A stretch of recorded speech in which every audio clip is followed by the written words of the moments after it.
And we're live on YouTube, so the meeting is yours, Mr. Supervisor. Just let me know if there's anything I can do for you. Thank you, Brian. Good evening, everybody. And I'd like to call to order the Commerce Township Board of Trustees regular board meeting for Tuesday, March 9th. If we could start off with the Pledge of Allegiance. Pledge of allegiance to the flag. The flag of the United States of America and the republic for which it stands, one nation, under God, indivisible, with liberty and justice for all. Thank you all. If we could get the approval minutes for the last board meeting, which was February 9th, 2001, regular township board meeting. Move approval. Support. Motion Sol, support Magner. Discussion? I hear none. Roll call vote. Sobel, Aye. Magner, Aye. Burkheiser, Aye. Creech, aye. Phillips, Aye. Weber, Aye. Gray, Aye. motion carried. Okay, before we get on to the presentations, I'd just like to make introductions. I apologize, I missed that. I see we have Molly Phillips, the Township Treasurer on. We have Melissa Creech, our Township Clerk. We have our trustees, Vanessa Magner, Bob Burkheiser, Mr. Rick Sobel, and George Weber. We have our directors, Allison Lambert, Director of Library, Ben Stabrowski, our IT Director, Mark Schroeder, our Director of Maintenance, Emily England, our Director from Parks and Rec, Jason Mayer, our engineer from Giffel Webster. We have Deb Watson, our current interim director for the Downtown Development Authority. Dave Kemmel, our planning director. We have Phil Atkinson and Hans Renthrop from our attorneys. And we have Fire Chief Jim Dundas from the fire department. I think I have everybody there. Okay. I know we have presentations tonight, which is going to be the Midtown and Haggerty. By chance, are we ready for that, Spencer and Brian, or? I have to ask, are you guys able to push us a little further on the agenda? I'm having some technical difficulties and I'd like to try to restart my computer again. I don't know if that's a possibility. Okay. Could we have a motion to amend the agenda tonight to move the presentation maybe down to maybe previous item 6 of purchases? I'll make a motion to move the presentation to after item 6 purchases. After item 6, okay. Can I get a second? Support. Yeah. Support. Motion to approve the agenda at the same time, George. Okay. The change. Any discussion? Okay, roll call vote on approving the agenda and moving presentation down to. Oh, I'm sorry. Are we adding an item? No, we're moving presentation. No, we're not adding the one liquor license or selling alcohol. Okay. Okay. Nope. Approving the agenda, moving the presentation to after item 6. No discussion. Roll call vote. Weber, Aye. Burkheiser, Aye. Magner, Aye. Sobel, Aye. Creech, aye. Phillips, Aye. Gray, Aye. motion carried. Thank you, everybody. Next up, public comments. This is for the public to have comments for the board. You will have 2 minutes to state your comments that you would like to address the board with. The board may or may not respond to your comments. When we do call on you, if you could please state your name and your address for the record, that would be greatly appreciated. Brian, do we have anybody in the public that would like to make a comment? We have 3 callers. If you would like us to call on you, you press *9 to raise your hand. There's one more in the waiting room, Brian. All right. I do see one with the hand raised. 1404 are the last four of the phone number. If you press *6, that will unmute you, and then state your name and address for the record. Hi, my name is Rachel Cass. My address is 8871 Lakeview.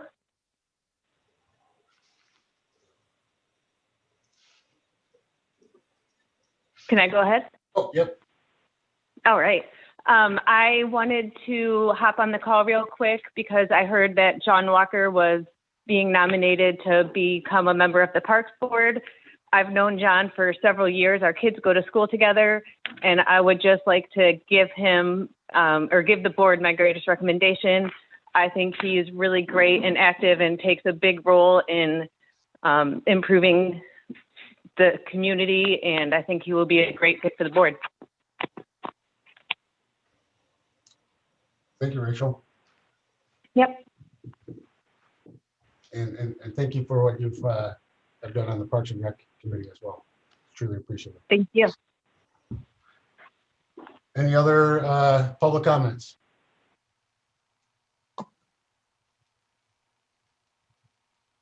No additional public comments at the moment.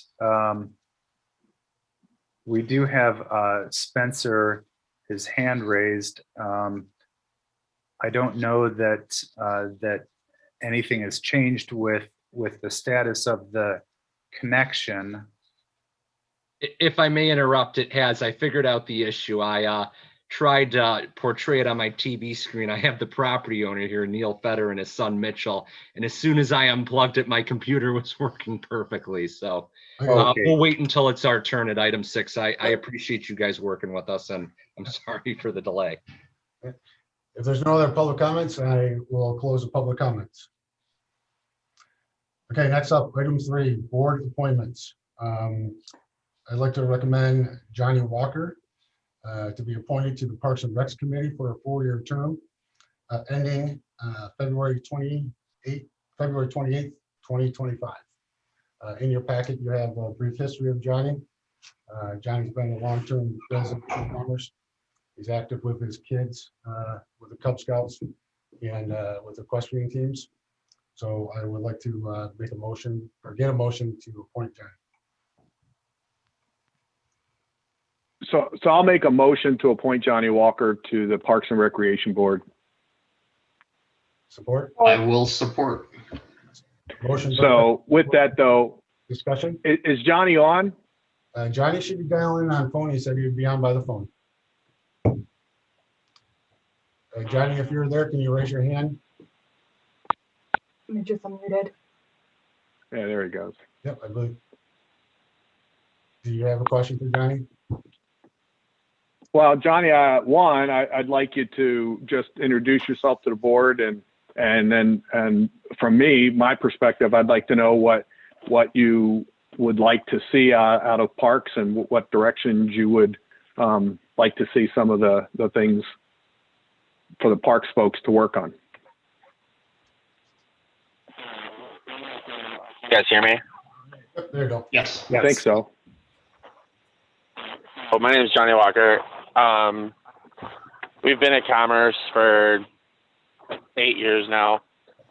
Like Larry said, we're heavily involved in scouts and stuff and the equestrian.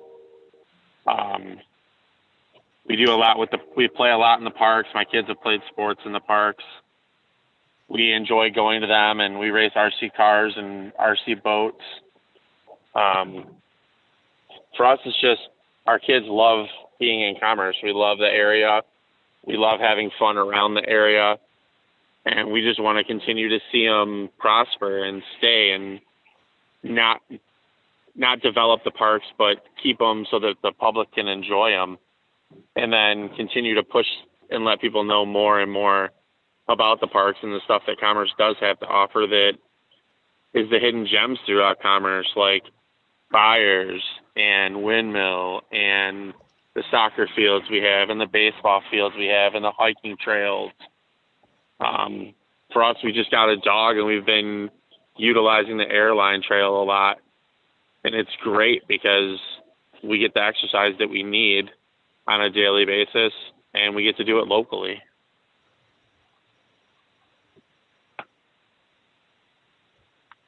So just for the board's point, I'll comment that Johnny was involved when we were having all our issues with, not issues, but when we were going through our struggles, whatever term you want to use, with the horse farm area, the windmill farms. He was one of the, at that time would be considered, I guess, the resident folks that were come in to see what they could do to help and become involved. So he's been active in that type of an environment. And so I also, as Rachel said, I also would, highly recommend him for that. Is Anybody else Jenny have any questions for replacing Rachel's position, or is this another No, position that was open? No, there's a spot. Technically, until we approve the bylaws, which we would hopefully do tonight, then Rachel would have to resign at that point. And then the supervisor would have to appoint someone to fill that. So he's filling, I think it's Tim's position, Tim Weckert's position. Okay. Any other discussion or questions for Johnny? Welcome aboard, Johnny. Roll call vote, doesn't it? Burkheiser, Aye. Weber, Aye. Phillips. Aye. Creech, aye. Magner, Aye. Sobel, Aye. Gray. Aye. Motion carried. Welcome aboard, Jenny. Okay, second up, I would like to appoint James Dundas to the Zoning Board of Appeals as an alternate member for a partial term ending March 22. I think we're all familiar with Mr. James Dundas. So I did reach out. I had some concerns because of the potential perceived conflict with his involvement with the fire department and the fact that people may view him not as Jim Dundas private citizens, but as Jim Dundas fire chief, and just had a little bit concerned that sometimes we have some issues with the ZBA where residents aren't real happy with some of the decisions made, especially involving subdivisions, and that could maybe, I don't know, I'm not saying it will, but some may view it as a negative impact on the fire department. So I did talk to Jim and Larry about that today. So it is, I do have a little bit of concerns from that point. I know Jim would do a great job. And then I'm assuming Dave's trying to fill the position because at our January meeting, we had a very difficult meeting because we had a 2-2 scenario that we couldn't seem to break. And it was frustrating many people, the applicant, people in the township. The ZBA when we do have the option to have this alternate, because there are times where either myself or especially Bill McKeever may have to recuse himself, or if there's someone absent. So just want to at least get that on the record that there were some concerns about that. So I also have concerns, and it's not that from the fire department, it's just an employee of the township. I mean, it's the township's rules that are, whether it's an ordinance or whatever, that people are asking for variances on. And then now you've got potentially 3 township people sitting on our ZBA, and whether it's, and I assume it's legal or we wouldn't be even entertaining it. I just think there's some potential perception issues. And so I guess I'll ask one from an attorney or Larry or even the chief, how we plan to address that. I think, I personally don't think we should have an employee of the township sitting on our ZBA, but that's my opinion. Tell me where I'm wrong. I had the same concerns, Bob. So I did ask Hans if there was a conflict of interest or concern, and Hans sure that we would be okay with Jim being part of the ZBA board. Legally, there is no conflict of interest. He's not in a supervisory or discretionary role in either position. Further, it's unlikely that he would have any obligation to review anything that the fire department would have. It may be possible, but it would seem unlikely, especially seeing as how the township's not bound by its own zoning ordinance. And that is essentially what the function of the ZBA is to interpret zoning ordinances or operate around zoning ordinances. So from that standpoint, there is no legal conflict. Whether there is a perceptual conflict, I leave that to your discretion. Steve, do you have an interest in this, or how did this even get brought up? Well, my good friend Dave Campbell reached out to me and said that maybe I could help.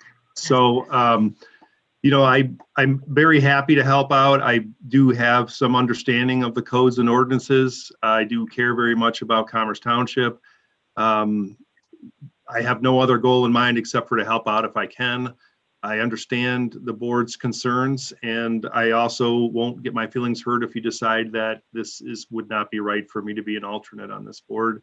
That's completely fine. I'm only putting my hand up just to offer my assistance. So Dave did not reach out to Jim to ask him personally. Dave reached out to Jim to ask him if he knew of anybody, because we did call a couple people that we thought Dave and I did, that we thought that would be good for this committee. And when Dave did reach out to Jim offered up, well, hey, I could do it. So I don't want it to be misconstrued. That's correct. That we directly called Jim for him to be on this board. So this appointment is for a partial term, basically 1 year. Correct. Yes, sir. So I guess my view, and I get the potential perceptions, but I would be fine with doing it for this partial term, and we can see how it plays out. And if any potential issues or if any potential perceptions come to light, we can address it 12 months from now. If I may, it's worth pointing out again that this is for the alternate position. However, we do expect that if Chief Dundas were appointed tonight, he will be participating in the ZBA's meeting on March 25th, because there's an item on that agenda, which is a proposal for a new Jiffy Lube out in front of our Meyer store on Haggerty Road. And Jiffy Lube wants more wall signs than what they're entitled to. And per state law, because Bill McKeever, who sits on the Planning Commission and also sits on the ZBA, he cannot rule on a project in both capacities. So he already ruled on the project as a Planning Commission member. He therefore cannot rule on the project as a member of our ZBA. So that would be where, if we did have the alternate position filled by the March meeting, that alternate would be stepping into Mr. McKeever's role for that particular petition. So nothing within that project would need any approvals because of fire code? So the fire marshal or nobody, Chief Dundas, wouldn't have to review that? We would probably have a role in any fire suppression systems they would put in there, and probably a general inspection before they open. The ZBA is not making any rulings regarding any of the sprinkler systems or fire suppression systems on the Jiffy Loop. It's purely signage. Correct. Okay. Their quantity of wall signs and where they want to put those wall signs. Okay. That's just this item. There could be something else down the road that are non. So I mean, yes, don't base it on just this Jiffy Lube with signs. And again, I'm happy to help, but it won't hurt my feelings if you think it's better if I don't participate. That's fine. But in that situation, if that comes up, I'm assuming Chief can't vote as an alternate and also have his hand in approving it based on the fire code. That would. Well, no, not necessarily. I mean, I think that, again, these are two different distinct reviews. On the one hand, he'd be wearing his hat as a zoning member to review zoning ordinance provisions. And on the other hand, he would be wearing his fire chief's hat as approving fire issues. Those are, in my opinion, at least, co-equal reviews, whether he's basically taking a larger segment of reviews, adding more to his plate and doing that. Now, I do suppose that it is possible that there could be something like a setback issue for fire terms or something like that might come up. I don't, again, typically the zoning board of appeals reviews zoning matters. And those would be fire code appeals. I suppose if someone would appeal a fire code administrative decision, then you might have an issue. So Rick, have we ever had in the ZBA, have we had any issues that would address the fire, or that the fire department would address Yes. And if so, maybe help us understand some of those. So when we had those 4 homes that caught fire off Long Lake, and they were less within the 4-foot setback between each other, the township board, when they wanted to rebuild, because the footprint was so small, they didn't have, too many options. But we were trying to prevent another fire going from house to house to house. So we reached out to then fire chief and asked, for him to give us a recommendation on what we can do as part of our variance approval, building wise between the homes. So what we could do from a construction standpoint, it would then be approved by both the fire department and the building department. And so we did like double 5/8 drywall. I think that was the correct number. Double 5/8 drywall, masonry exterior, no wood trim on between where the houses were, whatever. And that was then also approved by the building department and the fire department. So that's the one, that was the first example that came to mind, which I told the fire chief about that. Hopefully we never have to deal with that again, but that's the type of thing, if it's within the 4-foot setback, the ZBA has taken a position of to try to fireproof, or at least try to get 1 hour fire rating the best we can. The only situation that keeps popping in my head, I know that there was a building department inspector that was also on one of our boards in the past, and it caused a lot of grayness, whether or not some of his voting or suggestions might have had a conflict.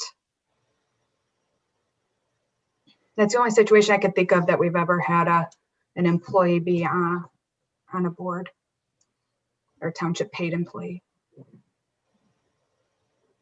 I think we're all very sensitive to any potential conflicts of interest. And if there were a situation where there were a conflict of interest, or even the reasonable perception of a conflict of interest, we would address it prior to a ZBA meeting. And if Chief Dundas were appointed to the ZBA, and if there were a potential conflict of interest, we would not have him participate in that particular petition.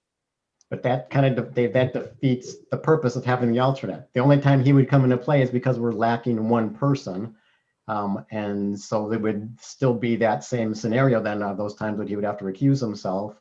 We'd still be back down to 4 people, which is our nightmare issue.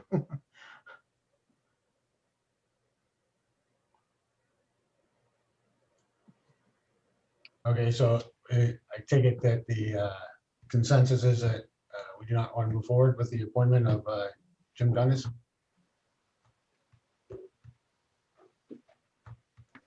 I have no issue with moving forward for this interim term, just because I think if the ZBA meets 5 times a year, the number of times we're going to need an alternate might be once, possibly twice, and the odds of that 1 or 2 meetings having a fire issue, I think, is a small likelihood. Agree. And he's needed for the March meeting. Pardon? Didn't somebody say that the March meeting is, Yes. If not, so I don't think we'll have time to have somebody else appointed by If we then. don't have someone appointed for the March meeting, then we're only going to have 4 ZBA members. And as we saw in January, that can be problematic when you keep splitting a 2-2 vote. I'm okay with an interim, as long as we keep an eye out. And if you see something coming that could be a conflict, that you bring it to us early so we can maybe make some arrangements. I'll make a motion to approve the appointment of James Dundas to the Zoning Board of Appeals as an alternate member for the partial term ending March of 2022. Support. Or Creech? Any other discussion? Roll call vote. Phillips, Aye. Creech, aye. Weber, Aye. Burkheiser, No. Magner, Hi, Sobel, no. Gray, Aye. motion carried. Thank you, everybody. Okay, next up, item 4. We're going to discuss contract awards. Emily England is going to discuss mowing contract that we've had. She did a great job with this contract. received multiple vendor responses. And she'll go over that. We did call the contractor board winner and met with them, and also received some great recommendations from their customers. So Emily, if you could go from there. Thank you. So we sent this back out to bid. We had the same vendor for 2 years, so it was time to send this out to bid. We did receive back 8 bids, which I did include in Thank your you so packet much. for review. US Lawns came in low. We did request their references. Larry did contact those references as they were all municipalities or cities, government buildings. Then we did set up a Zoom meeting with him to make sure that he was on the same page and we were looking at apples to apples as far as scope of work goes. And he is confident that his price is accurate and that he can get all of our parks mowed in an 8-hour day, weather permitting, obviously. And so at this time, I want to move forward with awarding the contract to US Lawns. I would like to do a 2-year contract with the option to renew for a year if the township is satisfied with their service, with an obvious out for the township in case we are not happy with their service. Is there a price increase over any of the 2 years? He Less told, than 1 year? he told us the only reason that he would have a price increase, which he would bring to us, would be if fuel cost went up for him. And what do we pay now? We pay $1,500 a week that's mowed, and then $3,000 a week if they mow and weed whip. So 2 weeks out of the month is $3,000. 2 weeks out of the month is $1,500.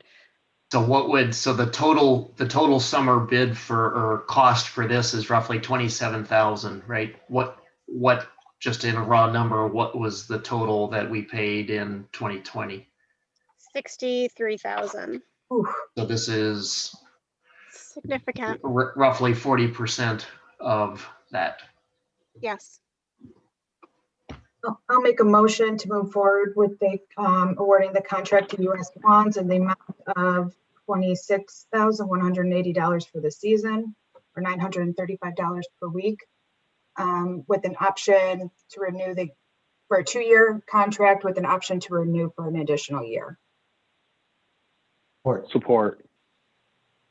Motion Magner, support Burkheiser. Any other discussion? Yes. Just so you guys know, this does include trimming as well. So his plan for trimming will be 1 park a week. So one week they'll do Richmond Center, next week they'll do Dodge 5, next week they'll do Hickory Glen, and so forth like that. So trimming is included in that, and that's how he will do it. So for either, I'm not sure if it's Emily or Missy, the certificate of insurance is expired, so we'll need to get a updated one now. It just expired on March 6th.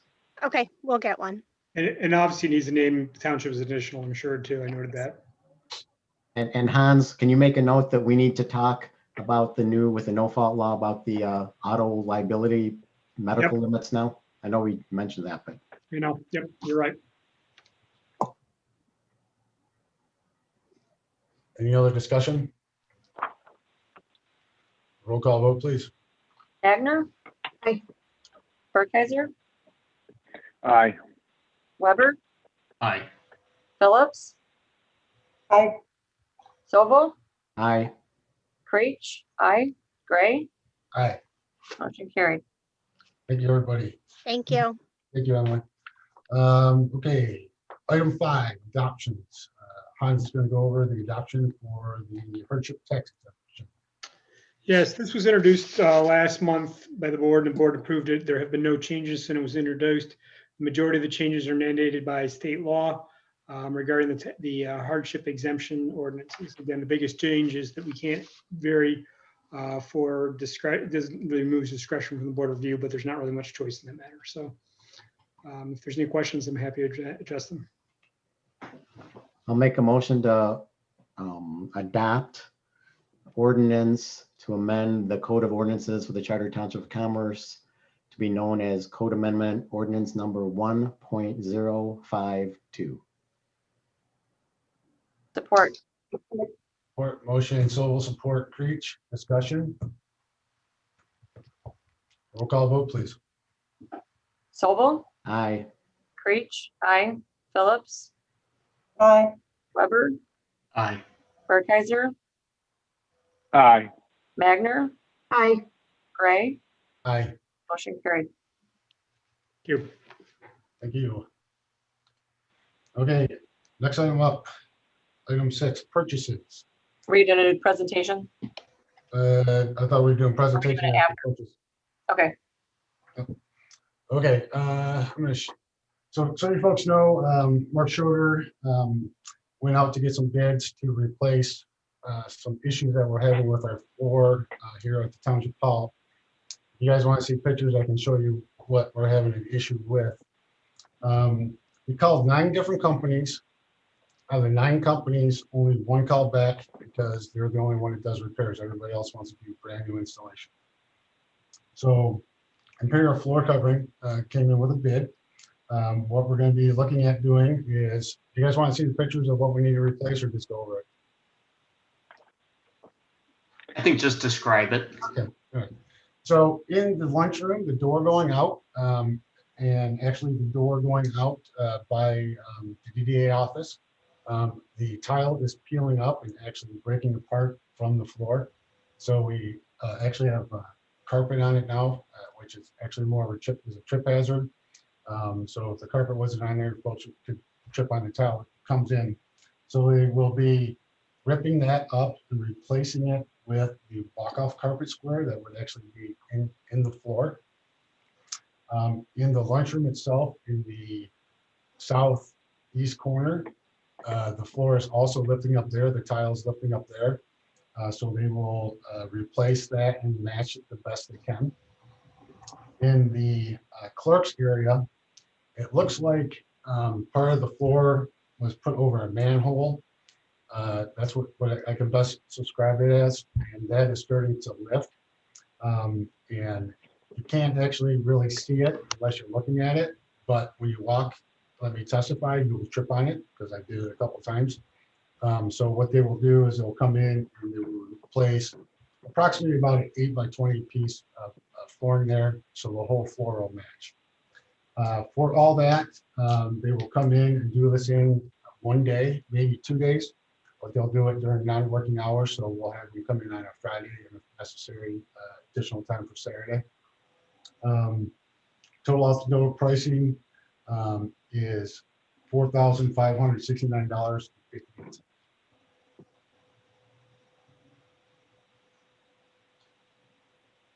So I'll make a motion to approve an expenditure of not to exceed $4,600 to repair the floor at Township Hall through Imperial Floor Coverings, Inc. at 2550 Oakley Park Drive, Walled Lake, Michigan.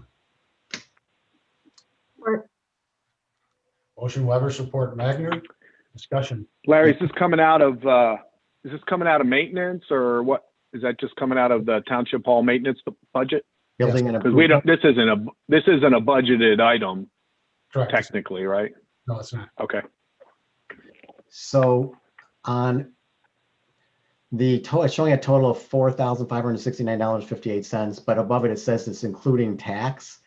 Can we maybe get a breakdown to make sure that he's not charging us tax? I can't tell. Yeah, I will make sure that we do not get taxed on that. George, I don't know if you want to amend your motion if you need to, but I will ensure we don't get charged. Well, it'll be, if anything, it'll be less, so we're safe on the motion. Yeah, so it's not to exceed, and there are things in his spec that talks about, surprises they might run into when they start ripping it up. So it gives us a little bit of wiggle room without having to come back to the board. All right. And it doesn't matter if they charge us tax, Janet and knows not to pay tax. So. Any other discussion? I see none. Roll call vote, please. Weber, Aye. Magner, Aye. Sobel, Aye. Burkheiser, Aye. Phillips, Aye. Creech, aye. Gray. Aye. Motion carried. Thank you, guys. Okay, now we will have a presentation This is a presentation on development called Midtown and Haggerty. They actually have presented a couple of times to the Planning Commission. I've seen both presentations, and I would like to say that they have really impressed me with the changes they've made to adjust the needs, not the needs, but the suggestions of the Planning Committee. I think this is a really well thought out plan and a benefit for the township. Dave Campbell, if you want to do a little presentation, just a little overview, that'd be great. I'll do an introduction. You got a presentation from Steve and Spencer Schaefer, who are proposing a mixed-use planned unit development on a undeveloped 25-acre property on the west side of Haggerty Road, just north of 14 Mile, just north of the Newberry Plaza, which includes the Panera Bread and the Kroger and so forth. The property is known by a lot of folks as the Feder property. And what the Schaefers would like to do is develop that property with retail along the Haggerty Road frontage and residential to the westerly 2/3 approximately of the property. The Schaefers have presented their concepts to the Planning Commission on a few occasions and made revisions along the way based on the feedback they're receiving from the Planning Commission. Because it's a mixed-use development on a property that's zoned commercial, and because they're proposing a residential component on a property zoned commercial, they're opting for the township's plan unit development process. And the plan unit development process includes a formal recommendation from the Planning Commission and formal action from the Township Board. We're not to that stage yet, but what the Schaefers would like to do is make a presentation to the Township Board kind of early in the process, get some preliminary feedback, so that they can know how best to move forward with this project, particularly when developing a development agreement and a development plan that requires some investment on their part, and they want to get a sense that they're on the right track before they proceed with this project. So with that, I'm going to turn it over to Steve and Spencer Schaefer. I know they want to share the screen as part of their presentation. If there's any questions for me, I'll answer them now. Otherwise, I'll turn it over to the prospective developers. Thank you, Mr. Dave, hang on. Can you comment about our, I don't know what I'll call it, but building height, floors, those type things? What's our general, or do we have a policy for the township as to what that is? Our zoning ordinance does have height maximums depending on the zoning district. And those height maximums are usually based on the number of stories or the height of the building, whichever is greater. In this particular instance, what the Schaefers are proposing is a PUD, which means that you effectively develop your own zoning ordinance for this specific project. So the PUD process provides flexibility both for the developer and the township to deviate from the strict parameters of the zoning ordinance, with the goal being a better project than could have otherwise been achieved based on the strict parameters of the B2 zoning that this property currently has. In the tallest building that the township zoning ordinance currently allows, I believe, is a 4-story building in our hospitality district, which is where we have the Marriott and the Hampton hotels along M5. And then I think we also allow 4-story buildings in our healthcare district, which is essentially the property that Huron Valley Hospital currently occupies. Otherwise, our zoning ordinance has 3 and even 2-story height limits, depending on which zoning district we're looking at.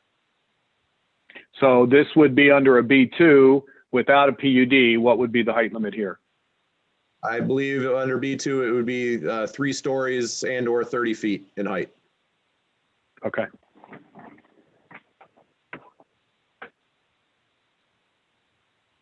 All right, thank you, Mr. Campbell, for the introduction, and Supervisor Gray for the kind words. Appreciate your flexibility as well.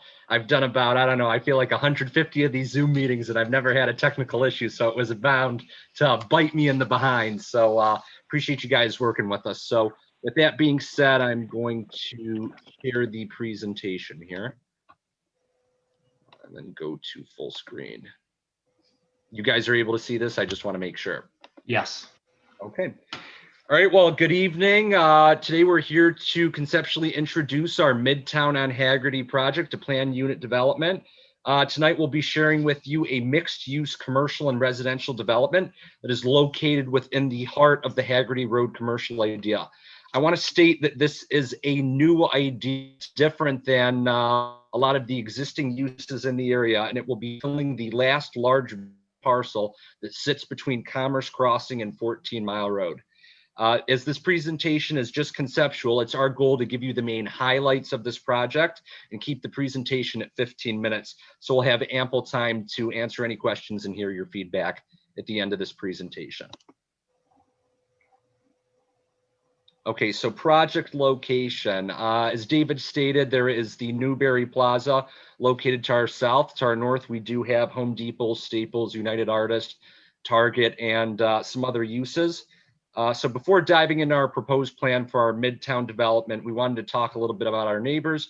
Our vacant property is surrounded by over 50 diverse retailers, entertainment destinations, and hotels.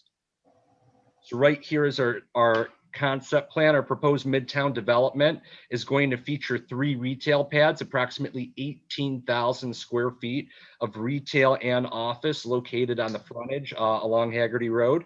And we've got 187 high-end modern apartment units on the remainder of the site. The mixed-use community is going to be the first of its kind sustainable development in the Oakland County area. We're aiming to reduce the overall carbon footprint of the project by incorporating green building standards. I'll touch base upon this a little bit further in the presentation. Recycled building materials, on-site renewable energy generation and usage, as well as some EV charging stations and ride sharing. Now, I don't want you at this very inception to get the perspective that we're proposing all of these elements and doing a dog and pony show. What we're really doing here is trying to show you guys elements that we feel make sense and is going to create a real difference. It's going to reduce electricity usage and we believe reduce the carbon footprint by as much as 33% for this entire development. Additionally, we're looking to utilize low impact development techniques to promote environmental consciousness. We're going to do this by implementing some rain gardens and bioswales within our open space. We have soil borings for this site, and we do have some good soils where we can utilize these features. And what they do is they help pre-treat stormwater runoff before they're going to end up in the large basin and wetland system to our west. Hopefully cleaning up that water before it goes to the eventual source. Also, we're going to be recreating and enhancing some of the open space areas that we have on this plan with grand landscaping and outdoor amenities for our future residences. So here on the top, you can see our new plan, and on the bottom, our old plan. We've had a couple of conceptual meetings with Planning Commission as well as multiple meetings with city staff and consultants. And based on their comments and recommendations, we've aimed to achieve the following. The first is added open space. So the PUD requires that we have 20% open space, but with this current plan that's in front of you on the top, we have slightly over 25% open space. And as I stated, much of these areas which are bare and vacant and don't have many trees are going to be enhanced from their current state with beautiful green space vegetation and outdoor community amenities. Also, I want to mention that we have some great pedestrian pathways as part of this development, and you'll see it in the video, but here when we cross into the retail and in the retail as well as in the parking lot, we have a nicely defined brick paver pathway that we feel like is a highlight and feature of this development and will help promote walkability. Next, we already knew, and I talk about this a little bit further as well, that this development was going to predominantly be towards younger families, younger professionals, younger individuals who are single, but Planning Commission asked that we take a conscious look at the plan and try to figure out a way we can make it more empty nester friendly. So we've done this by creating over 40% of our units, that's 54 out of 187, are either on the first floor or are serviced by an elevator. I'll talk about this combined building 1 and 3 in the back, which is 4 stories here in the video, but because of that unit is serviced by an elevator, we envision that it's going to predominantly be leased up by empty nesters and seniors who prefer not to walk upstairs. This really allows us to appeal to people who are living in the community, maybe want to downsize, but want to age in place. They want to stay in the community and they want to be close to a lot of amenities. Talking about building height, I know one of the trustees had asked some questions to David Campbell. Our 7 3-story buildings are 32 feet high. And then our 2 4-story buildings, we like to call it the 1 4-story building because we have this nice glass connection with an elevator, is 42 feet high. But because of the topography on the site, this building is going to sit between 6 to 7 feet lower than the remainder of the buildings, again, because of the natural topography on site. That means that this building is only going to sit approximately 2 to 3 feet above the remainder of the 3-story buildings. That is the reason why we look to incorporate a 4-story building as part of this plan, because from ground level, bird's eye view, yeah, it looks a little bit taller, but from if you're in your car or if you're walking throughout the development, you're barely going to notice that view. And I know that sounds like a subjective statement, but you'll see in my video, I believe we're able to hammer that point home. Lastly, you can't see it here, but at the Planning Commission's request, we've upgraded our exterior materials. We have premier cement board exterior facade and brick, and we have a strong mix of materials and colors to ensure that the product doesn't look monotonous. So before going into I want to mention that we've reached out to several of our neighbors. We've spoken with Kroger, the Home Depot, the Murrays, who own the shopping center to our south, the Bacall family, who owns the Applebee's, the hotels. We've spoken with Applebee's, as well as a number of other owners, all of whom were very complimentary of the development. I actually have some letters from them in the appendix of this presentation. Everyone was very excited about the additional foot traffic that this development could help generate for not only their businesses, but for the adjacent retailers. We obviously know a lot of people have been hit hard with COVID. So we think, this development is going to really help reestablish foot traffic in this area. So with that, I'd like to hop into this video. So Spencer, before you jump there, can I ask a quick question? Go ahead. Or maybe you'll answer it in there. I'm sorry. Go ahead. It looks like your community amenities, but up to the, I'll call it the pond, wetland, whatever, generally those are higher in the mosquitoes. Is there anything you're doing? Are you going to try to, for lack of a better term, rehab that pond area at all? Or is that just however it sits naturally is what you have? So I don't know if you're all familiar with the history, but there used to be a number of wetlands on that property in the 90s and 2000s. I know there were some mitigation efforts done that actually put those wetlands, an additional wetland complex next to that large pond. We'll have to take a further look out there now that the weather's nicer and this spring. But we'll if there's an issue, we'll look at doing mosquito treatment or other things. We're going to look to do some nice landscaping there as well that will also help clean some of the water before it goes into that area. But it's going to be a serene natural amenity. We want to do whatever we can to beautify it as much as possible. Okay, so with that being said, I wanted to share the video presentation that we have here. So you can see this is what the development looks like from a bird's eye view. We've improved the layout from the initial plan to maximize residents' view of green space. Additionally, as you can see, I'm going to pause here for just a moment. We've created densely landscaped buffers to both our commercial neighbors within and outside of the development. Am I the only one that's? I'm sorry, I don't think we're seeing the video. Are you unable to see the video? Yeah, I'm not seeing. Oh, okay. Yeah, I apologize. I have to hit screen share on the video. Are you able to see it now? Yeah, There you go. We can see it. Okay. Apologize for that. So you can see we have substantial buffers, from the commercial, both within and outside of our development. That was done intentionally, but as we go bird's eye view, you'll see we're looking to do some really dense, tall vegetation, particularly along our south property line, because the back end of that Murray shopping center is not so appealing. You can see some of the landscaping here that we have between the residential use and obviously the apartment portion of this development. So here, as we transition into commercial, you can see that we have very attractive commercial elevations with some elevated facades on the front. And we did this to help further vary the architectural appeal. We have very welcoming storefronts, not only on the front of these buildings, but you'll see as we transition in the back, we've essentially created 2 fronts to the building. And that was done intentionally to promote a welcoming atmosphere to what will be the future residences of the apartment portion of the development, as well as promote easy access into the retail. In addition, you can see we have a beautifully landscaped, went a little bit too far, patio area where we'll have nice opportunity here for some outdoor restaurants, some outdoor gathering spaces. Additionally, you can see here we've got this nicely defined brick paver pathway, and it goes throughout the parking lot area as well. Now that brick paver path extends from Haggerty Road throughout the retail, and you'll see throughout this presentation we have a lot of pathways throughout the apartment portion as well. Because of the natural grades on site, as I stated, the 4th story on the rear building is hidden. With the grade variations, the 4th story appears to be of a very similar height.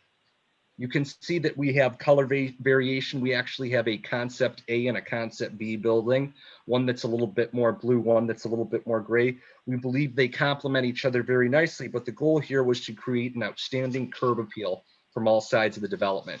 You can see here that we do have some striking rear elevations, and the colors complement each other very nicely. Right here, you can see this is one of several landscape pocket parks that we have throughout the development. This helps, we believe, promote mobility as well as a sense of community by creating those nice outdoor spaces. So want to pause here. You can see the 4-story building, the beautiful 4-story building we've designed. It's going to feature a prominent glass atrium. You can see that right here between the 2 buildings that has access to an elevator. So from the 4-story building, we're going to transition over to the clubhouse area. This clubhouse has a host of both indoor and outdoor amenities, such as inside coffee bar, community room, some dog washing station, changing room, as well as outside. We have a pool, lounge chairs, outdoor cabanas, barbecue area. We'll have some cover fired pits and some more amenities. So now you can see our magnificently landscaped boulevard with walking paths on both sides. And there's variation in architectural appeal. You can see some of the units, the backs back up to the road, the sides back up to the road. We did this intentionally. So as you go throughout the development, you're looking at different portions of the buildings. We didn't want to lay these in a barrack style. And lastly, we have a nice central park with elegant landscaping, as well as we'll be locating our community garden and covered terraces in this area. So last item I want to focus on in this video is right here. This is at a slight bird's eye angle, but you can see, you know, we have all of our 3-story buildings right here and then here as well. And you can see that 4-story building as well. From this perspective, you can tell that that 4-story building is almost hidden. Now, I understand it's different. You know, Commerce Township's not a huge fan of that 4-story building. Commerce Township is still very much a bed and breakfast type community. But I have an exhibit here that goes over what the elevations are and what the heights are of some of these other buildings. So I believe with this, in conjunction with that image, that's really going to help put things in perspective and show how this development isn't going to tower above some of the other existing buildings. So with that, I'm going to hop back into our presentation. Let me just put this in full screen mode. Okay, I talked about a lot of this in the video. So this is that exhibit right here. And then I apologize if you're all seeing this bar up top. But the first thing I want to focus are some of the units in our development. Our 3-story buildings are 32 feet tall. They sit at an elevation of 995. Our 4-story sits at 998. So the question is, how does this compare to some of the other buildings? So if we look at the Marriott Hotel, you know, that's almost 47 feet tall. This other hotel's 52 feet tall. Those buildings sit between 20 to 25 feet higher than our buildings. The United Artist sits at between 1,000 to 1,004 feet. So our building is anywhere between 5 to 10 feet lower. The Home Depot is at an elevation of 988. So yes, from the 4th story of that rear building, you will be able to see the top of the Home Depot. But there's already some nice established landscaping, and we have 20-foot landscape buffers at least on our side of the property, we'll be adding some additional vegetation. The Lifetime Fitness is actually one of the tallest buildings here that sits at an elevation of 1,026. So we're almost 30 feet lower than that building. And then I also showed the elevation of some of the roads here. I think I apologize, this image isn't great. It's from Google Earth, and we were able to lay our site plan in over here. But you can see if you follow the roof line of the Home Depot, you're only able to see part of that 4-story sits above the Home Depot. So commercial facades, we want to do something that's very nice and that's going to complement our apartments. We actually pulled this from a recent commercial development that a good friend of ours completed on Orchard Lake between Maple and 14. We want to do something cool, something neo-traditional, contemporary. This development has 2 sides, and as you can see, has between 4 to 5 different exterior materials to create some real nice intrigue architecturally.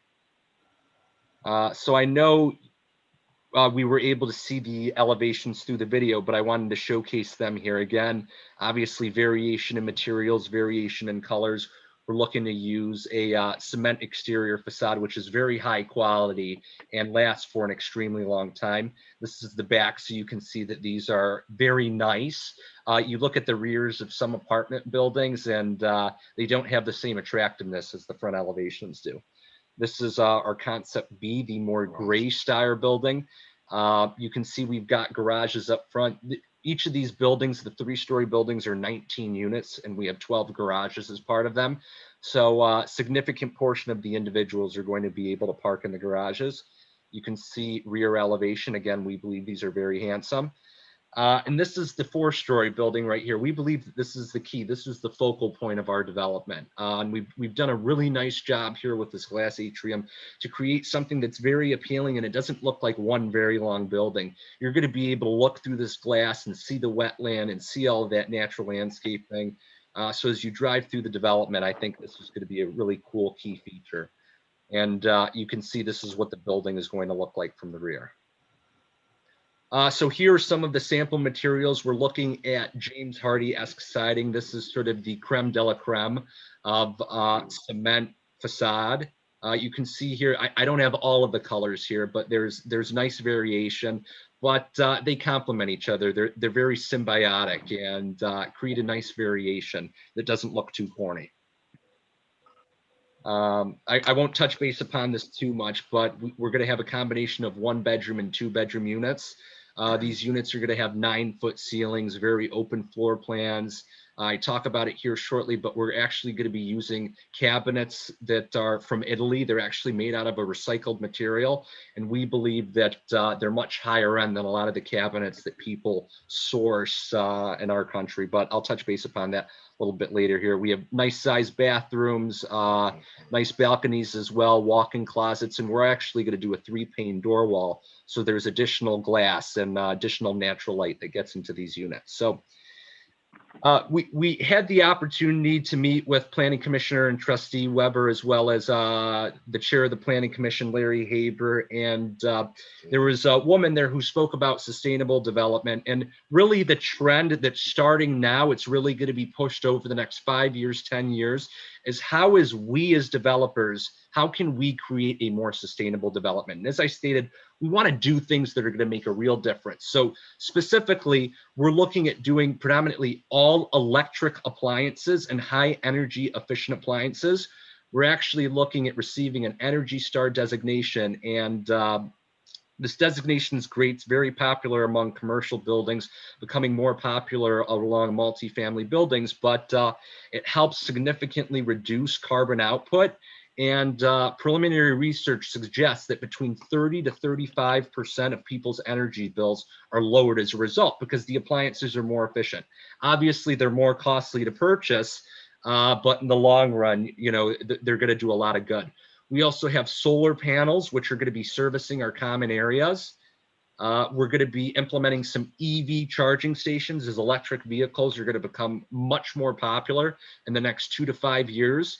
as well as some ride sharing programs. So somebody who only has a car, they live with a significant other or a friend, they want to go to Kroger to pick up groceries or somewhere a little bit further. This is a very popular item that's been embraced in several new developments throughout the country. We're also looking to go after a green building certification. It's going to be LEED in addition to Energy Star or some other type of designation that increases energy efficiency and thereby reduces thermal leakage. So the hope is there, people have to use their AC units, their furnaces less as their units stay at a nice constant temperature.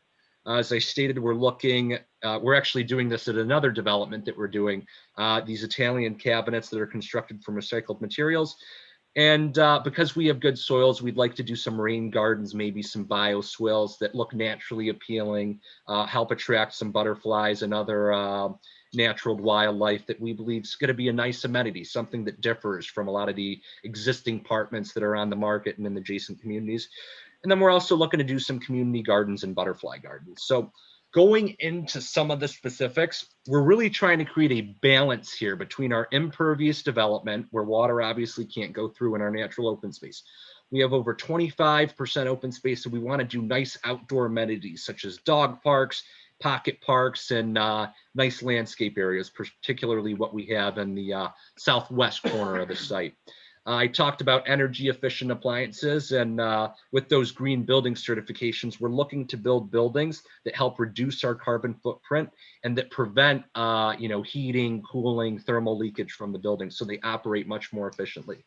I spoke a little bit about some of our low impact development techniques and our community gardens, but specifically talking about the renewable energy sources, I've spoken with about 5 contractors the past couple of months that deal with solar panels. And I've spoken ad nauseum with my electrical engineer, but what we're going to do is properly size solar panels so they service the energy needs of our common areas. And this is everything from lighting to heating in the hallways, the staircases, servicing the garage doors, exterior lighting, and etc. So we want to be able to, do something that's going to help reduce our energy costs, but that's going to be a huge marketing technique and hopefully spur this in more development in the commerce area. And lastly, waste management. We're going to be offering both trash and recycling services as part of this development. So before I wrap up, a couple of more random points I want to talk about. In terms of traffic, if we develop this as an allowable B2 use, with our proposed zoning for retail and multifamily, we will be generating, and this is from your traffic consultant, Fleece and Vanderbreek, over 53% less traffic than what could potentially occur under a B2 zoning district. That amounts to 5,200 less average daily traffic vehicles per day. So I have an amenity presentation here. I know I talked about this during the video, so I'm not going to go through it so much. What I want to really talk about here is some of the things we're looking to do in the residential development. You can see some of those fire pit areas. We want to create some nice pocket amenities where groups of about 6 to 8 people can use, because now coming out of the COVID environment, people don't want to be in large settings. We also have a couple barbecue areas, nice outdoor terraces, as well as we'll be doing a very nicely landscaped park in this area and some community gardens.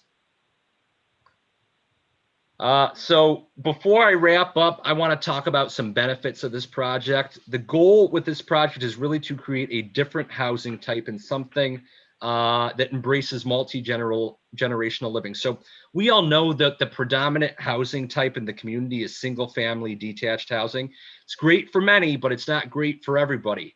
If you're a single individual, or if you're an older individual, or if you have a young family, you don't want all that space. You don't want to have to take care of all that maintenance. And for some people, it's too costly. So for a midtown development, we're looking to attract a larger range among the demographic groups. So for empty nesters and senior citizens, obviously a lot of our units don't have stairs. We're close to a ton of amenities, grocery stores, pharmacies. We believe that this will be great for that group of individuals. Young families, we're so close, great school systems, the theater, park areas, as well as their close proximity to Haggerty Road and M5, a bevy of areas and destinations. And young professionals who want to be close to the nightlife and who also may work on M5 want to be close to work. This gives them a real opportunity to reduce their carbon footprint. So in closing, I want to state that we really want to create a marquee lifestyle center in this area where we're able to attract high-end residences throughout the age spectrum. Want to mention for lease terms, we're going to be looking at leases that are between 1 year to 2 years. And then on a final note, I want to discuss tax generation. So we're projecting that the apartment portion of this development alone is going to generate over $500,000 in taxes a year. Just to put that in comparison, Home Depot pays $100,000 in taxes a year, Kroger's at $58,000, and Lifetime's at $180,000. So our apartments alone are going to be generating more than twice the amount of taxable revenue than these three uses combined. So with that being said, appreciate the time that you guys have given us tonight, and we'd love to hear your feedback and answer any questions you may have. So Spencer, I have a couple questions. Can you hear me? Yes, I can. So these are apartments, not condos, correct? Correct. So what is the expected rent for a 1-bedroom and a 2-bedroom? Okay, so we're anticipating projected. Gotcha. That rents are going to start very close to $2 a square foot. So for our 1-bedroom units, that amounts very close to $1,500 a unit. And our 2-bedroom units, which are on average 1,055 square feet, that would be slightly over $2,000. When you went through some of the areas, is there areas for laundry, or is that expected to be in the apartments? That will be in the apartments. We've actually designed side-by-side washer and dryer. A lot of the new developments that have come online are stacked, but we feel, we're going to get a nice portion of these individuals as empty nesters. That's going to be a key feature as part of this development. Now, I noticed on the 1-bedroom that there's no connection from the bedroom into the bathroom. You have to walk through the apartment, so to speak, to get into a bathroom. Is that just the drawing, or is that somewhat what you're expecting? We're working on that, but as we look at a lot of 1-bedroom units in the area, they're all doing something very similar. And the reason why is if you have guests over, you don't necessarily want them walking through your unit to get to the bathroom. But this is where my dad and I differ. I'm of the same approach as you. I'd rather do it off the bedroom, but we're working through it, and that's something that we can work with our architect if we do decide to make a change. So, Spencer, one of the thank you, Spencer. One of the items we discussed in the Planning Commission, and just asking you to comment. You mentioned the bed and breakfast community, stability in that, and a desire to not have a transient community within Commerce. Can you just talk a little bit about what your lease terms or what your strategy is for leasing of these units? Yeah. So the goal here is really to create an environment where people want to stay, not even focusing on the amenities that we have on site. The location of this is perfect. You're between 2 traffic transit corridors. It's very easy to stay within the Commerce area, get to, number of grocery stores, retail outlets, entertainment destinations, but you can also get to other communities very easily. As you can see, as part of our presentation, we want to have robust on-site amenities, and all of these we believe are going to help to attract people for the long term. The last thing I want to mention is that the market, particularly along millennials and Gen Zs, is still highly segmented among renters. Single family homes are so expensive to purchase, and people are looking to rent. And I actually read a study that says 43% of renters in the United States are looking to stay in their place for the long term, and long term is measured as over 3 years plus. We just did a market study for a development that we're doing in Walled Lake, and where turnover in the US in general is between 40 to 50%. In the Commerce and Walled Lake area, we only believe that turnover is going to be 25% to 30%. So we believe a huge chunk of these renters are going to be staying here for a year, 2 years plus.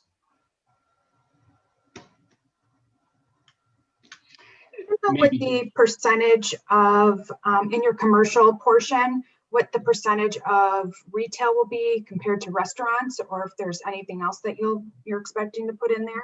Yeah, so I can actually tell you some retailers that we have very interested. I've actually gotten a number of letter of intents, and we're formalizing leases. We've been working on those the past 2 months.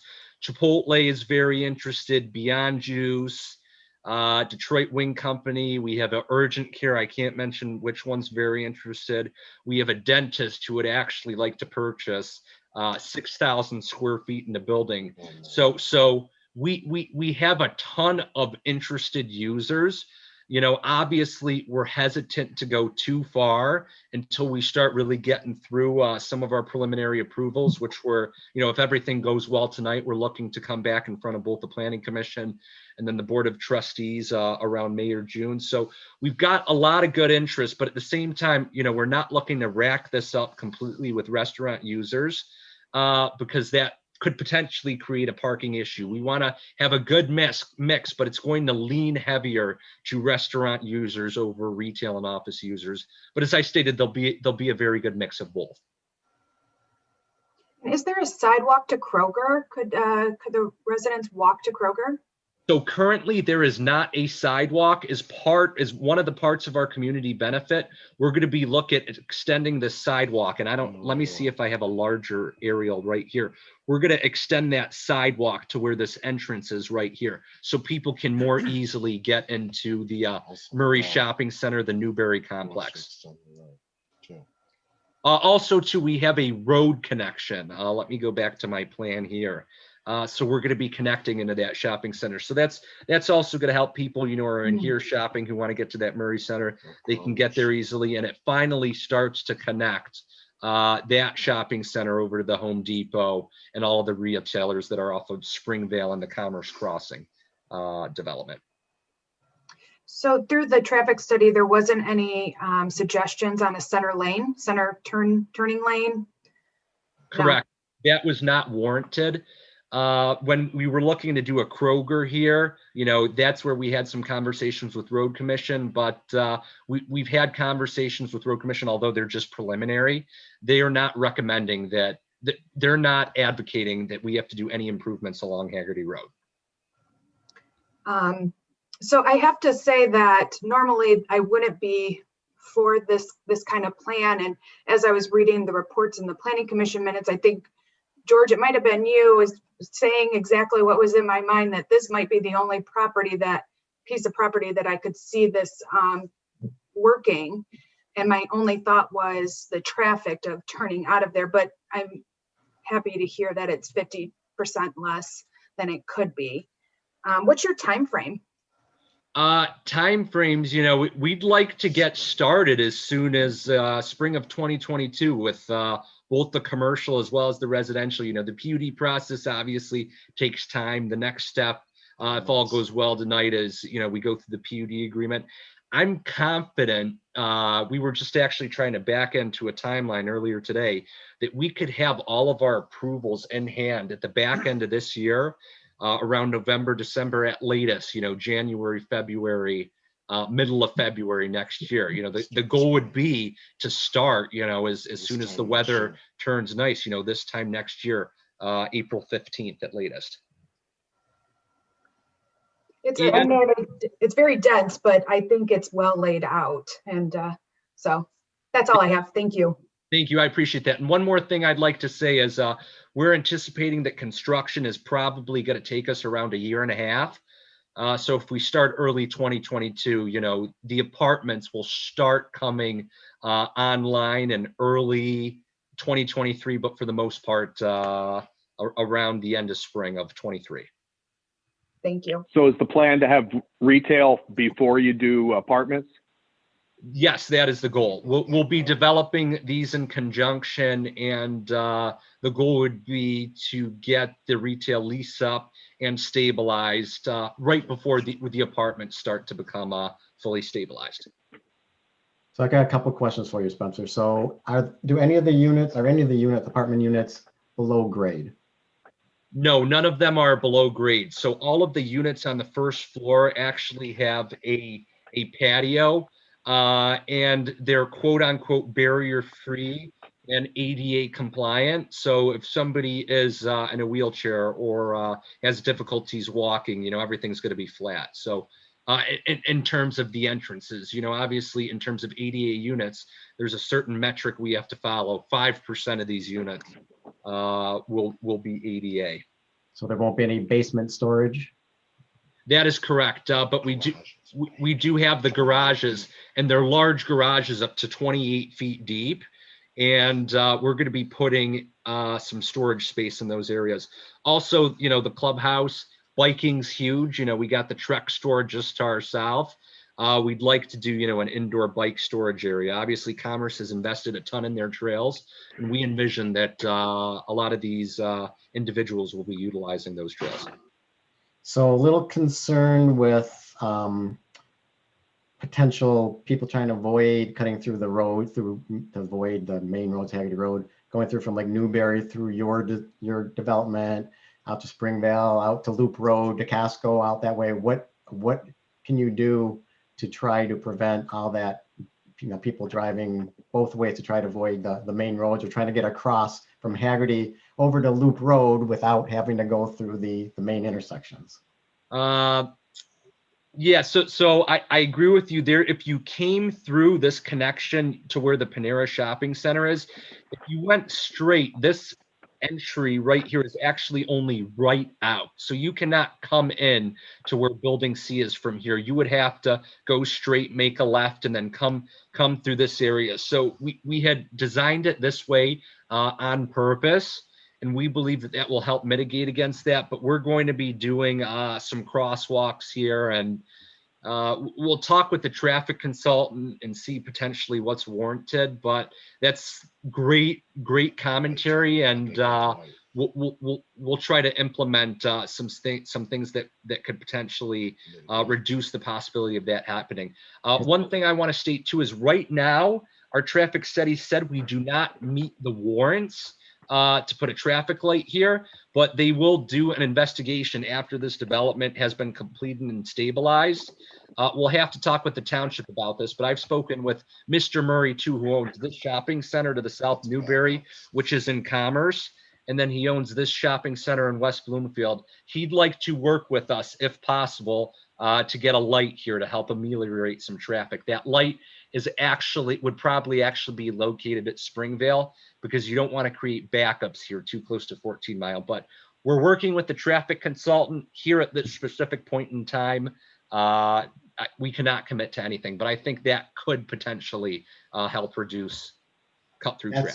That's one way. So with George and Dave, so more concerned with people coming like from Maple Road down Loop, you know, Hasco out that way, then trying to get out to Hagerty and 14 Mile, kind of by going through the different developments and stuff, whatever. So I know that's one of the, whenever you start connecting developments together, you always increase the likelihood of that. But if there's speed bumps, anything, you know, a whole bunch of stop signs, something that can hopefully try to make it inconvenient. And because I'm assuming that these are going to be private roads on the inside, so we're going to not necessarily be able to have police enforcement if it's through a private development. Yeah, Rick, I understand the concern with cut through, but to some degree, we want to have this interconnectivity between these developments, so that if you're, you know, going to the Kroger store for your shopping, but you also want to hit the Chipotle and the Schaefer development here, you can do so without having to go back out to Hagerty Road just to come right back in. So, you know, we encourage this interconnectivity, but yes, we have to be strategic about how we lay it out. So, you know, we don't encourage cut through traffic. Right. That's my concern. So Dave, I'm just saying, I know how people are, and will start zigzagging through any way they can find a way to avoid all the traffic and the backups, you know, on 14 and Hagerty and 15, whatever. That's like whatever, there's got to be some methods, speed bumps, stop signs, something to try to slow it down or make it inconvenient for the people who want to do the cut throughs. We agree with you, Trustee Soval, and as we go further along, we'll see what we can do. I think those are very valid points. Okay, thank you. So Dave, is there any? Well,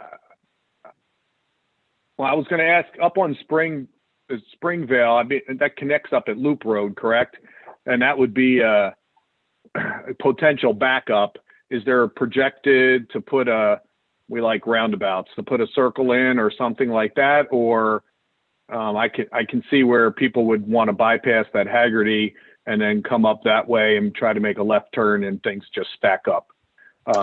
So I don't recall that the traffic study looked at the intersection of Loop and Springvale, at least at this preliminary stage.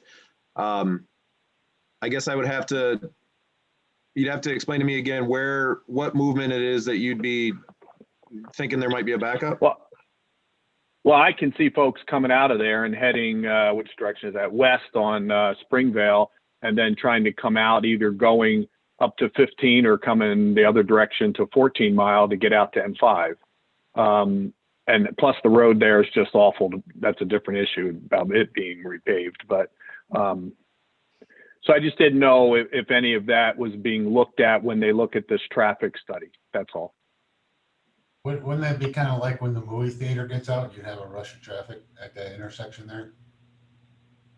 Yeah, but I think it's more than just movie theater. Movie theater, assuming it stays there, is just adds to it. But yeah, I'm just saying, but you'd have. Yep, I agree. And it's something that can be looked at as part of the traffic analysis if the PUD moves forward in the process. So, but now you're adding 300 and something cars. So if you're looking for input, I say yes. Overall, I like the plan. A few things that address some of these concerns, but I agree with George that I'm not a fan of Vanessa. I'm definitely not a fan of the 4 stories, but I can say in this point here, kind of like it's unique to this piece of property. So I can see how that could fit in. It's in the back part. No, it's not going to impact anyone's view. So yes, overall, I like the idea of your plan. Thank you. I had one other question. I noticed that in your renderings, you're showing Panera Bread in the retail area, which I think is interesting because it's currently located in the shopping plaza that's right next door. So I guess that was an example. That's just a coincidence. coincidence. Is that just an example, or are we going to pirate all of the stores out of another neighboring strip mall and end up with a vacant strip mall like Walled Lake is full of, and Wixom? I'd love to get Panera here.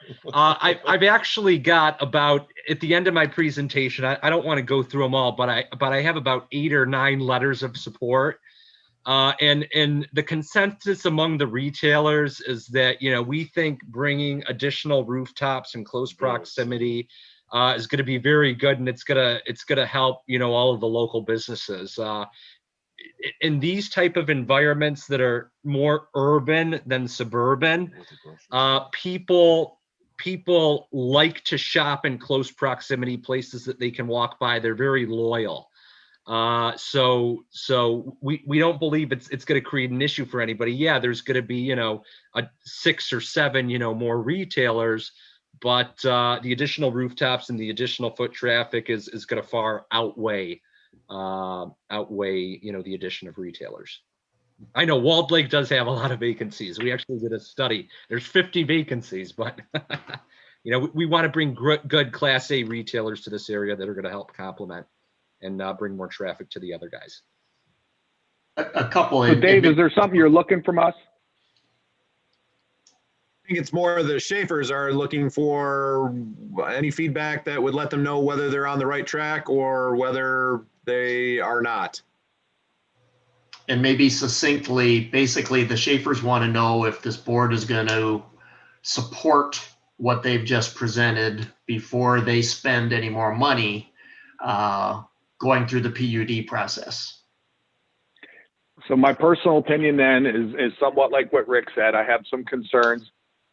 And as you stated in your stuff, George, the 4 stories, was not overly, but after looking at all the stuff and the contours, I think that would work. I think most of the stuff that we've had questions to me seems minor and can be worked out. So in general, I would say my support, if that's the right word you're looking for. Thank you. Trustee Weber is correct. The goal here, again, this is just conceptual. We've spent a decent amount of money on our plans and on the video. We just wanted to ensure that this would be a use. Granted, it's obviously a lot different than what's zoned and what's permitted under the master plan. So this was just a fact-finding mission. And any feedback, any comments you have, we'd love to try to implement into the plan to try to make it even better. One last quick question. What's your ratio of 1 bedrooms to 2 bedrooms? We are going to have 60% 2 bedrooms and 40% 1 bedrooms. So if we do 60%, it's not 200. It's about 110 2-bedroom units and give or take 81 bedroom, or a little less than that, 71 bedroom. A little flavor too for the board within the planning commission, and the Schaefers have been great to work with, and they have done a lot of work based upon feedback from the planning commission as well. But between the planning commission meetings and separate meetings, we really focused on having a discussion on density, a discussion on traffic, lots of discussion on 3- and 4-story buildings and how that might work. And the Schaefers have done a great job on demonstrating how it was going to look. So, I mean, within the planning commission, we actually drove down M5. What's it going to look like off in the distance between the movie theater and the hotels? How will that piece of property look? We talked about the tax impact for the township, and talked about the small business impact and how this truly can be what we think is a self-contained community where there's going to be a lot more walking and a lot more bicycling, whether it's to Panera or Kroger's or to Lifetime or PetSmart, et cetera. So while it was not unanimous with the Planning Commission on positive feedback, there was a majority.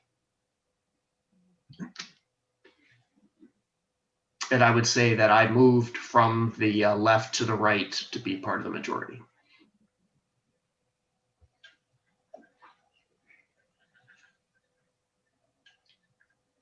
Does anybody have any other questions?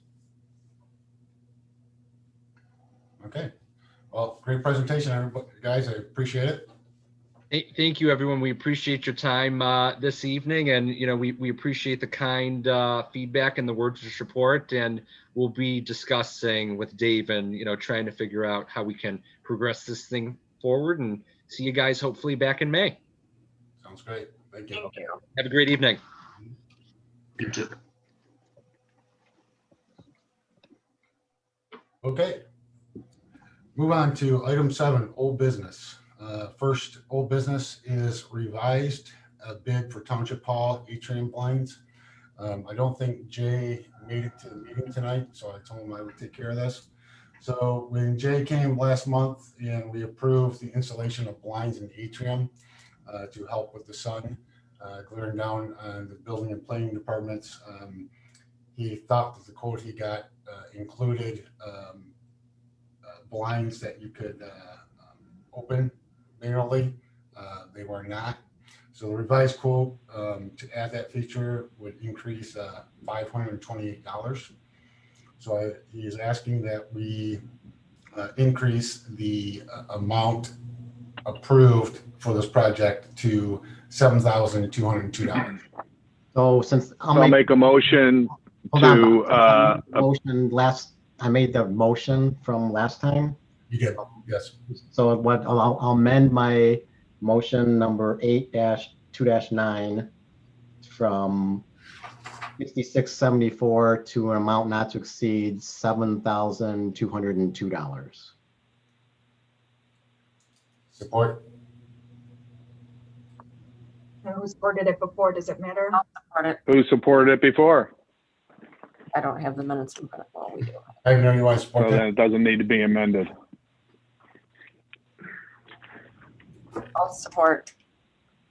Any other discussion? Roll call vote. Sobel, Aye. Creech, aye.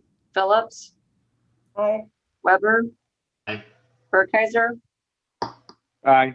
Wagner, Aye. Gray, Aye. motion carried. Great, thank you. Whole business, number B, just wanted to let everybody know that we will be having a community meeting with the homeowners associations with the Lower Strait folks in reference to the SAD on March 28th at 7:30. We'll be having a Zoom call with these folks. I have received a couple questions and actually a complaint or two in reference to moving forward with the previous vendors that we have in the past. And I have explained, and I will explain that evening during the call that, we did have a change in leadership this year. And we also had, the COVID process. So we will work on having at least bids out for next year for these folks moving forward. So I just wanted to give you an update on that. Larry, you said March 28th, it's March 18th. 18th. I am sorry, I meant to say the 18th. I apologize. So Larry, do we have, what's the word I want, assurances that whatever is supposed to be done this year for treatment and weed control and all the stuff is going to get done this year? Well, so I definitely hope so. We're going to be getting they'll be doing a presentation. Dr. Polar will be doing a presentation on the 18th for those folks. So I'm sure that he should be explaining the treatment that they will be doing. I think, Bob, Well, are that's you the biologist guy. Bob, are you referring to the lack of lake access for the weed harvester? Well, that was going to be part two. So depending on what it is that they need, if they're looking for weed access, I remember some of the residents were complaining that certain areas of the lake weren't real accessible for all the weeds, and yet whoever was on either side of the boat launch wasn't allowing the harvester to go on because there was a potential for damage to their property. And I guess that lends to some things as to, is there an easement? Is that considered a road? Does the homeowner really have the right to say that? I just want to make sure that just lends to all the issues we've been having with this is that, one or two people aren't letting people through to get onto the lake. And I just want to make sure all that stuff's cleaned up for this year so we don't hopefully have as many issues. So my understanding is that Dr. Pullman is doing his thing. Jeff Knox, the applicator, I think the permit was already pulled. Larry signed it back in January, December, whatever, pretty early on. There are also some weed harvesters that are narrow in length that are the width, so that we won't have the issue that we did when we tried to do it last time, where we're going to have to move landscaping. So that's part, the applicator will make that decision. It's also a funding issue. So those are things that will be addressed. It's my guess that this will not be any harvesting done in 2021, potentially can be for the future, because it will impact the cost. But all that's supposed to be addressed at this March 18th meeting. Okay. Okay. All right. Any other questions? Okay. Number C, Township Property Management and Strategy Subcommittee. Mr. Weber, I believe you said you were going to be handling this. And I'm going to cohort in crime, Mr. Campbell, if he could share his screen.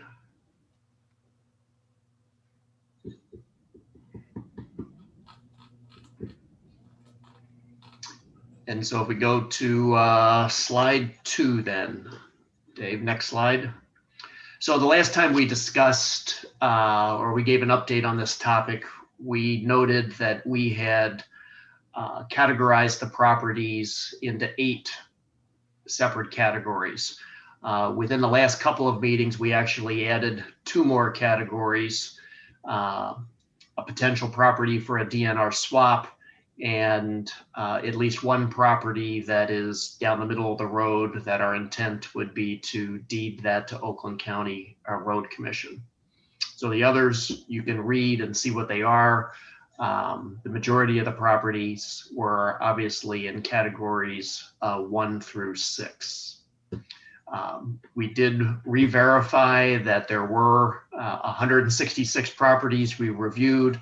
That did also include the DDA properties. So the next slide. I think it's important, just as a little bit of an overview, that when we looked at this, obviously we know it's important to all the board members that we maintain as much green space within Commerce Township as we can. And we, well, I don't have the exact numbers, but it's somewhere in the 28 to 30% of all the property within township is a green space, a lake, a park, or a wetland. Of these new properties, 53% of them are either park, green space, wetland, or municipal properties, such as township hall, fire stations, etc.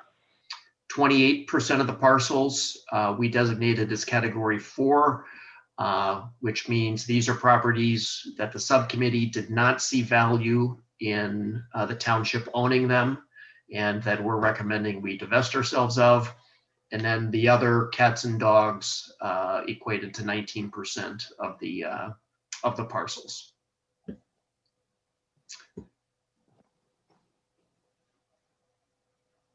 So this is where we can test Dave's use. You know, we saw some. We saw how high tech Spencer was. Dave, this is your opportunity to impress. So I hope everybody can see the map. That if you look over on the left-hand side, hopefully you can see it. There's the 10 designations that Mr. Weber mentioned, and we can turn these on and off as the township board is interested in each one. But the layer you're looking at right now is the township with the lakes, park space, green space, otherwise designated or otherwise protected land that is very unlikely to ever see development, including regulated wetlands. So those layers are turned on right now to demonstrate the areas of the township that are protected from potential development. So, and again, we wanted to show a little bit of a big picture to show how much of our township is today and will be tomorrow land that will not be developed. So personally, I think it's a pretty impressive shot. I'm going to go. So back to the presentation, Mr. Weber. Yes, please. So I think we all felt that the board is going to be most interested in the category 4, which are areas that we think that we should divest ourselves of and or sell. And while we tried not to get too far into the weeds, each of these categories that we think we should sell, we subdivided those as well, because each of them might have a different use or a different customer.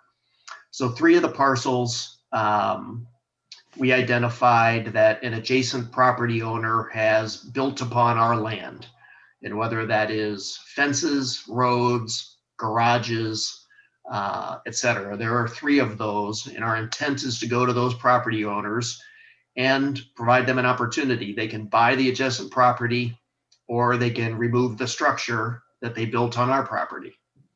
And we'll be tactful and fair, but they did something they weren't supposed to do, and we intend to rectify that. Category 4.2, this is where most of the parcels were. So these are disparate lots. Vast majority of them are not buildable, odd shapes. And our plan is to go to the adjacent property owners and determine if they want to purchase them. So we'll work with, we'll develop a process to do that. We did consult with Randy Thomas on some of the best ways to go about that. And his suggestion was not to get too detailed on this, but take these disparate lots, categorize them in small, medium, and large, and work with him or somebody else to develop a price. So a small lot might sell for 1,500, a medium lot, 3,000, and a large lot, 5,000 is an example. The next category were identified as buildable lots. So these were lots that are of size and elevation that they would support the building of a house. So there are 8 of those, and we'll talk a little bit about how we would move forward with those. Category 4.4, these were large parcels. And while there are 5 separate parcels, there are really 3 segments of land. One of them is the library parcel or the old library parcel off of Martin Parkway. So we already know what our plan is to do with that. A second parcel is just north of Huron Valley Hospital, and it could probably support 6 or 7 homes within that. And there is a stub road access, and we'll look at some pictures of some of these to help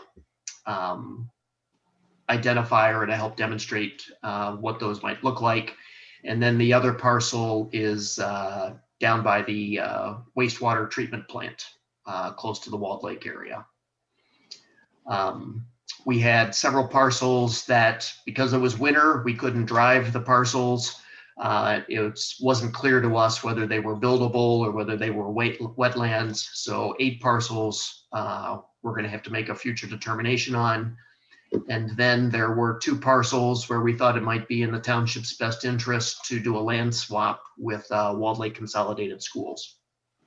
So maybe just having said that, quickly, Dave, we can go through just some aerials. Obviously, here's an example where somebody has built a driveway and a garage onto our property. Next slide. This is a wetland area or a non-buildable lot, but it could be something if somebody wanted to put a pole barn or a garage or some kind of an addition, or just protect that nobody else would ever build on or develop next to them. That's just an example of a parcel where we would go to adjacent property owners to determine their interest. Hey, George. Yes. Do we have, I mean, that one looked to me like we didn't have access. So is there deeded access to that lot somewhere? Well, Do we know? I can't say specifically to that lot. To the vast majority of the lots where we would go to an adjacent property owner, there would be access from a road, but I can't say that was the fact for all of them.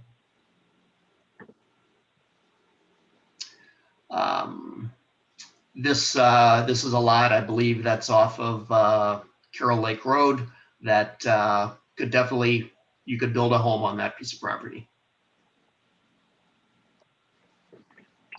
This is the piece of property that is just north of the Huron Valley Hospital. You can see there is a stub where it would have access.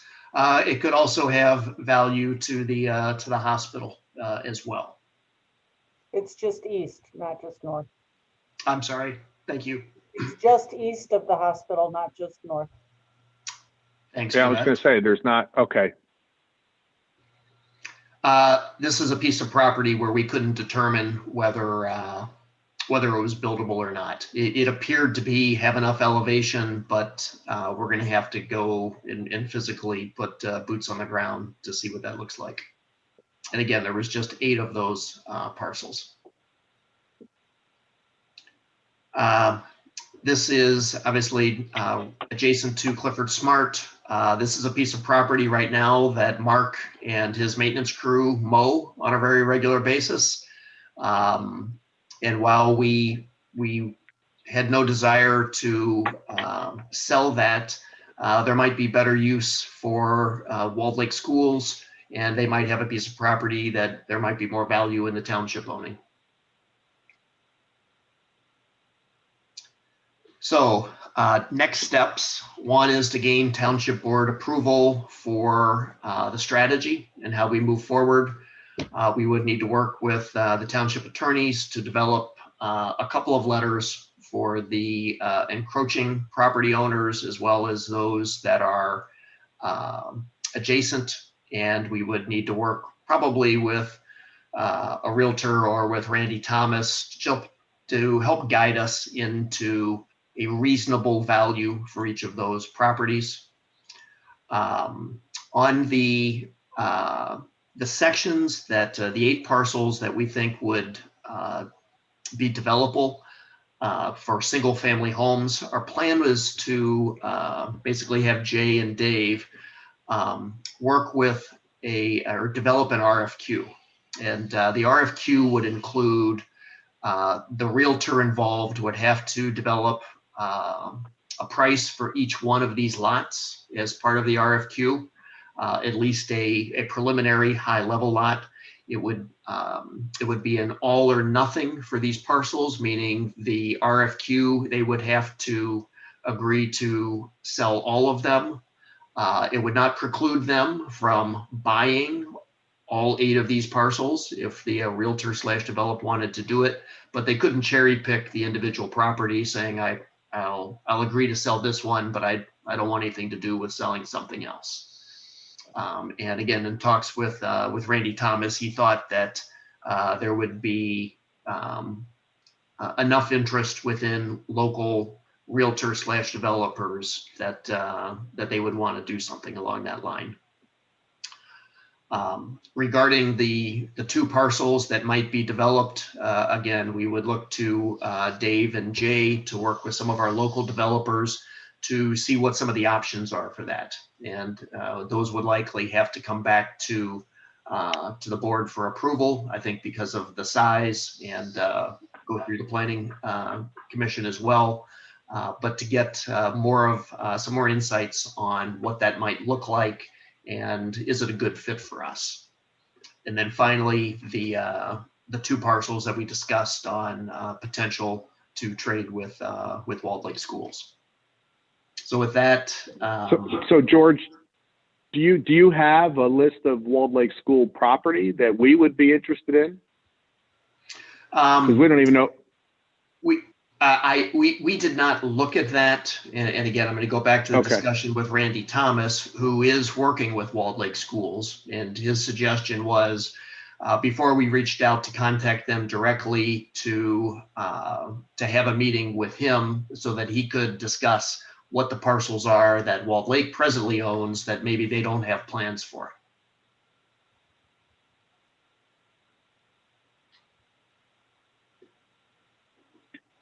So I don't know what you're looking for. I'll say in general, George, I think you guys have done a good job.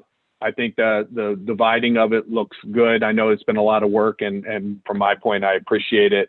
I had some concerns on a couple of the large properties that we had talked in the past that we maybe didn't want to sell. But once I looked at the spreadsheet, although I couldn't get the link to work to look at anything, but the descriptions was enough. And so I would support moving forward with the letters and talking to the schools and things along that. I'm not sure on the single family piece, but I guess if we get people that are willing to sell all of them, then we'll take advantage of that. I would think, they might just put signs up. Suppose I wanted to buy 1 lot. I don't want all 8 lots. So whatever, that type of thing. But I think you guys did a good job. Yeah, I agree. And maybe two points, and I'm going to want to bring you in on this. The other piece of this going forward is we're going to be acquiring other properties, primarily through tax foreclosures and going forward. And I think this gives us a tool that rather than that property coming in and just sitting off to the side, that there is a tool or a mechanism that a decision can be made when it comes on our books, how we're going to categorize it and what we're going to do with it. Some of these properties, if you looked at the spreadsheets, talked about having, if the property was sold, that that there need to be compensation going back to the DNR within that deed. And I just wanted to give Hans an opportunity to comment on that. Sure. There are several of the deeds, I understand, that were properties which we believe were foreclosed upon many years ago, probably like 1990. I think it was one deed that I looked at that contemplated the sale of the property. Upon the sale of the property, the proceeds would be accounted for among the various tax collecting entities as shown in their records kept at their offices. That statute has been amended a number of times since that language was adopted. It is still my suspicion that it's an enforceable language, but if no other reason, that's a deed restriction recorded against the warranty deed and therefore presumably enforceable. The problem with doing analysis is we don't have access to all the government offices, and you have obviously trying to get this information from the state and all that stuff. I think in this sense, you're kind of looking at a balancing.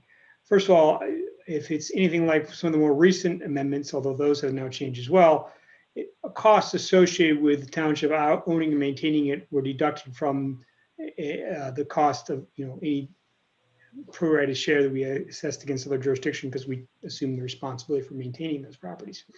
So that's going to that would knock the amount down in an event. My conclusion is essentially this: if we're talking about small properties, you're probably the low value dollars, $1,500, something of that nature, and that you had for those many years. It probably honestly isn't. Probably your risk of rocking the boat and trying to inquire with state and county as to what their tax interest might be is probably minimal. If you're getting into a larger property that has a substantial dollar value, then I think you probably need to do your due diligence and reach out to those organizations and see if they have anything on their books. Of course, once you do reach out to one of those organizations, you're going to get either a verbal saying, oh, whatever, especially if it's a small property, in which case that's unreliable anyway, or B, someone that's it's going to become an issue, and then it's going to get really expensive to get rid of a very inexpensive piece of property because someone's going to look at it and then we have to go back and forth and blah, blah, blah, blah. So I think when George asked me to speak and I spoke with him about it, is that you're kind of at a balancing of interest test. It's kind of a judgment decision basis. There's a risk, reward, and cost analysis associated with disposition of some of these properties that have these deeds restrictions on them. So I think you need to be bear that in mind. As strictly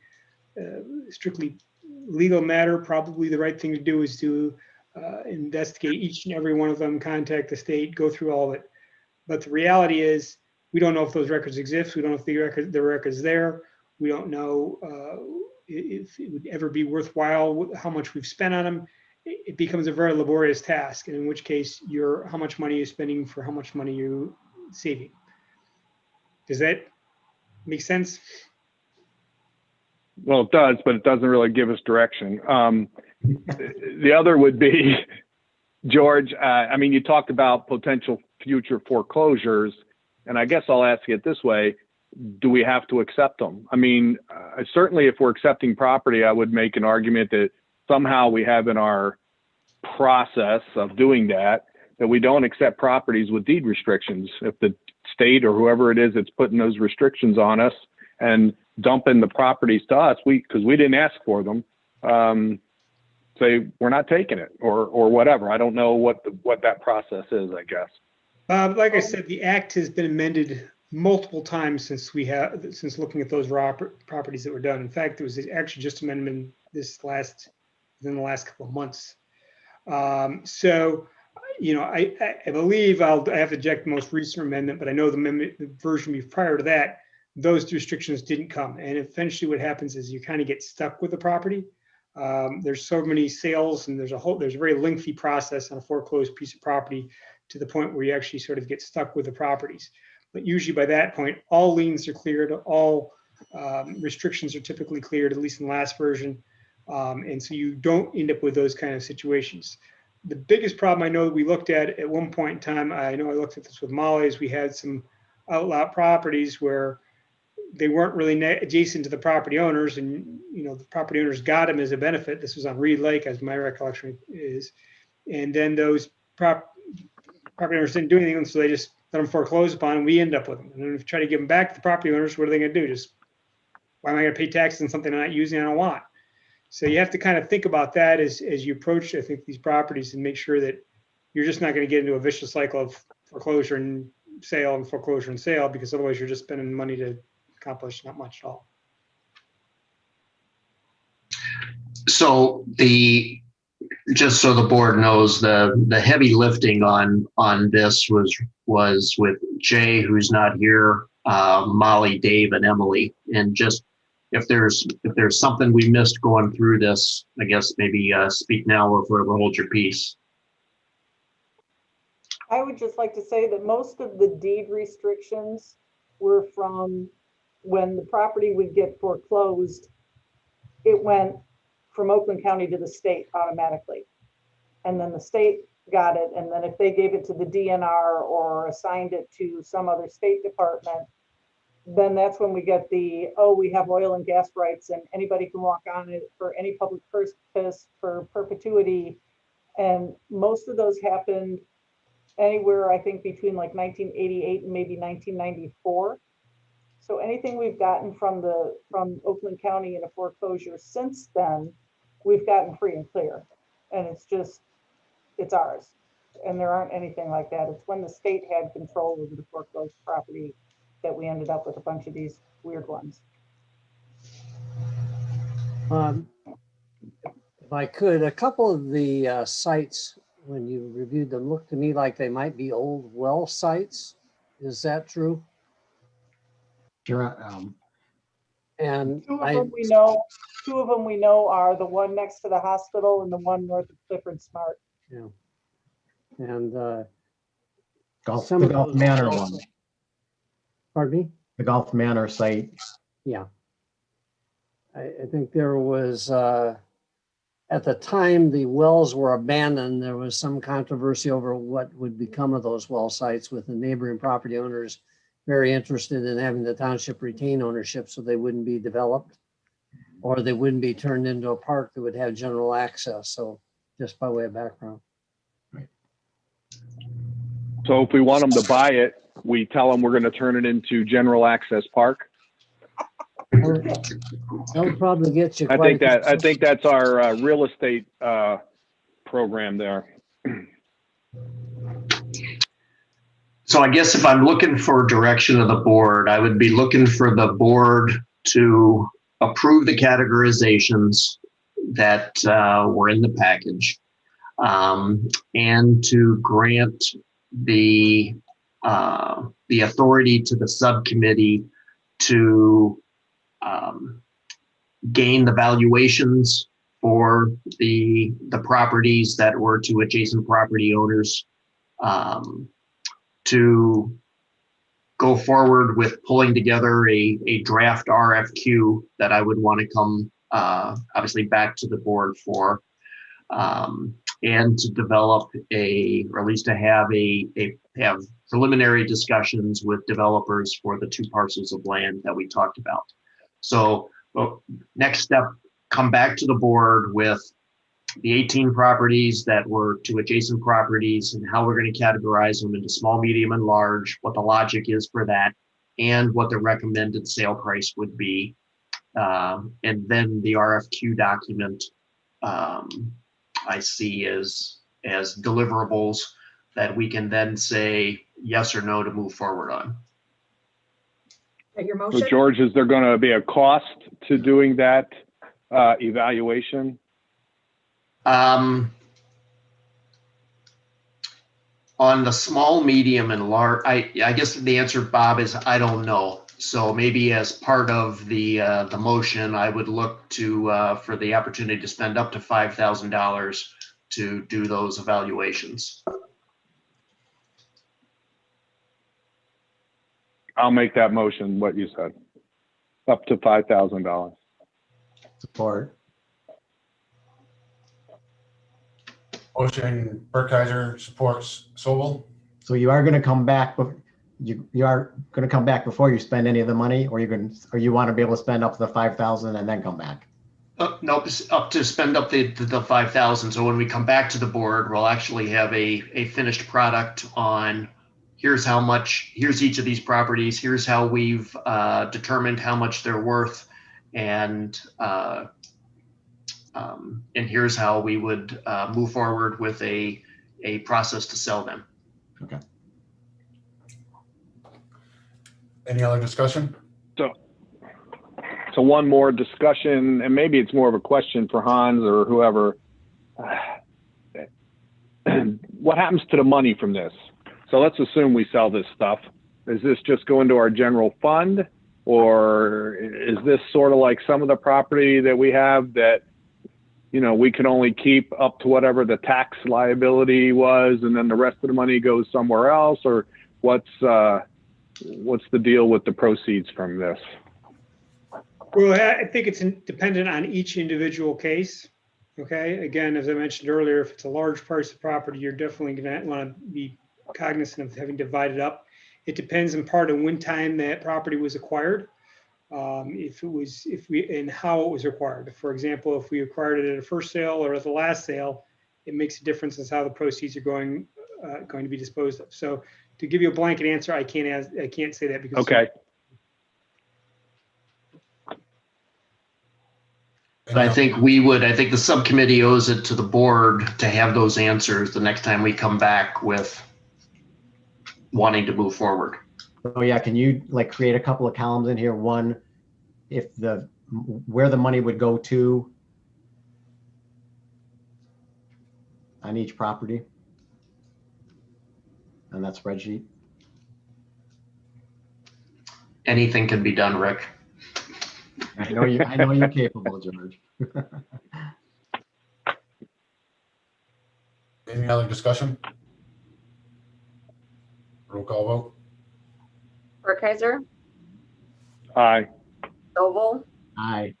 Magner, Weber, Aye. Phillips, Aye. Creech, aye. Gray, Aye. motion carried. Great job, guys. Thank you so much. I would just like to, say maybe the next time the presentation, maybe it could be green and white. Just a thought. All right. Option D, or number D, underneath old business, I just wanted to update 8585 PGA. Subcommittee has been working with Oakland County Sheriff's Department. Still on the wants and needs. We're still working on that. We're actually going to do some site visits. On March 16th, we're going to be going to Independence and Orient Township with Lieutenant Rios to look at a couple substations to get some ideas. We will be down to one tenant by the end of April. Mid-State Recycling will be moving out, so we will be down to one tenant. And I've kicked around some crazy ideas with him. Hopefully next month we'll have some a little bit more information on some ideas. What we can do with that building. So I just want to give you guys an update to let you know that we are continuously working on that. Does anybody have any questions on that? We did, and just so you know, we had an inspection, elevator inspection. Somehow the telephone cord was cut, so we did get that fixed. So we did pass inspection on that. All right, new business. Deb? So Larry. Yes. I'm sorry, real quick. I was muted. Sorry. I guess one question was I thought what I'll call them, the property subcommittee there group was going to evaluate potential uses for the PGA Drive. Are we reconsidering what we want to do, or is that still up in the air and we haven't really looked at it yet, or what? Well, it's still up in the air on what we're going to be doing and how, what we're going to be doing with Oakland County, if we're going to move them into that building, if it's feasible, or if we look at a different building, altogether move them into. So that's part of the process. Okay. Yep, Bob, we have made two decisions. It'll either be that we'll keep it or we'll get rid of it. There you go. And we'll just spend more money on it. Made progress. Yep. All right. Sorry about that, Ben. All right. Old business or new business. Deb, did you want to discuss the DDA parcel L Goddard School variance? Yes, thank you, Larry. You're welcome. Good evening. I hope you all had a chance to review the detailed proposal that was in your packet. I'll give an overview and then I'll see if Dave Campbell has anything to add before we go to questions. This is a variance application request for the waiver of the pathway placeholder on DDA's parcel L, which is a 1.8 acre parcel, and that's located on Haggerty Road. On your agenda item tonight, this was shown as the Goddard School variance application. However, I regret to inform you that Goddard Schools withdrew their purchase agreement last week. It's very unfortunate, but despite that fact, the DDA would still like to move forward and proceed with this request. I do believe it's possible that Goddard Schools will be back again. And if not, there could be another childcare or another developer. And we do see this pathway as an encumbrance to that parcel. If you look at the pages 118 and 119 in your packet, the variance process is outlined. And this is derived from the Commerce Town Place PUD agreement. And that procedure allows for either the township board or its designated representative, potentially the planning director, to approve certain changes to the pathway system, including deletion or relocation of a pathway. The DDA and the Planning Commission have both reviewed this request, and they have recommended approval. Their recent meeting minutes were also in your packet. I'm going to share my screen if I can and see if that's going to work for me here.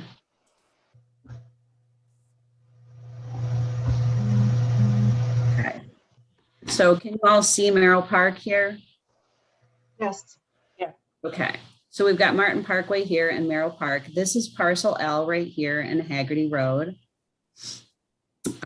Merrill Park has sidewalks throughout their subdivision, and they have two connections to the Commerce Town Place pathway system. One is approximately here, and the other connection goes through their nature area back here around their detention ponds. And then there's a stub here that we required Pulte to put in, and that connects to parcel L right here, and the pathway would run through to Haggerty Road. The question here tonight is, should this pathway be extended from this stub over to Haggerty Road? Now, a little history on this. Parcel L was once part of this larger parcel, and that was originally envisioned to be developed as office, TLM, or R&D facilities. And there was going to be a road connecting somewhere from Martin Parkway over here all the way through to Haggerty Road.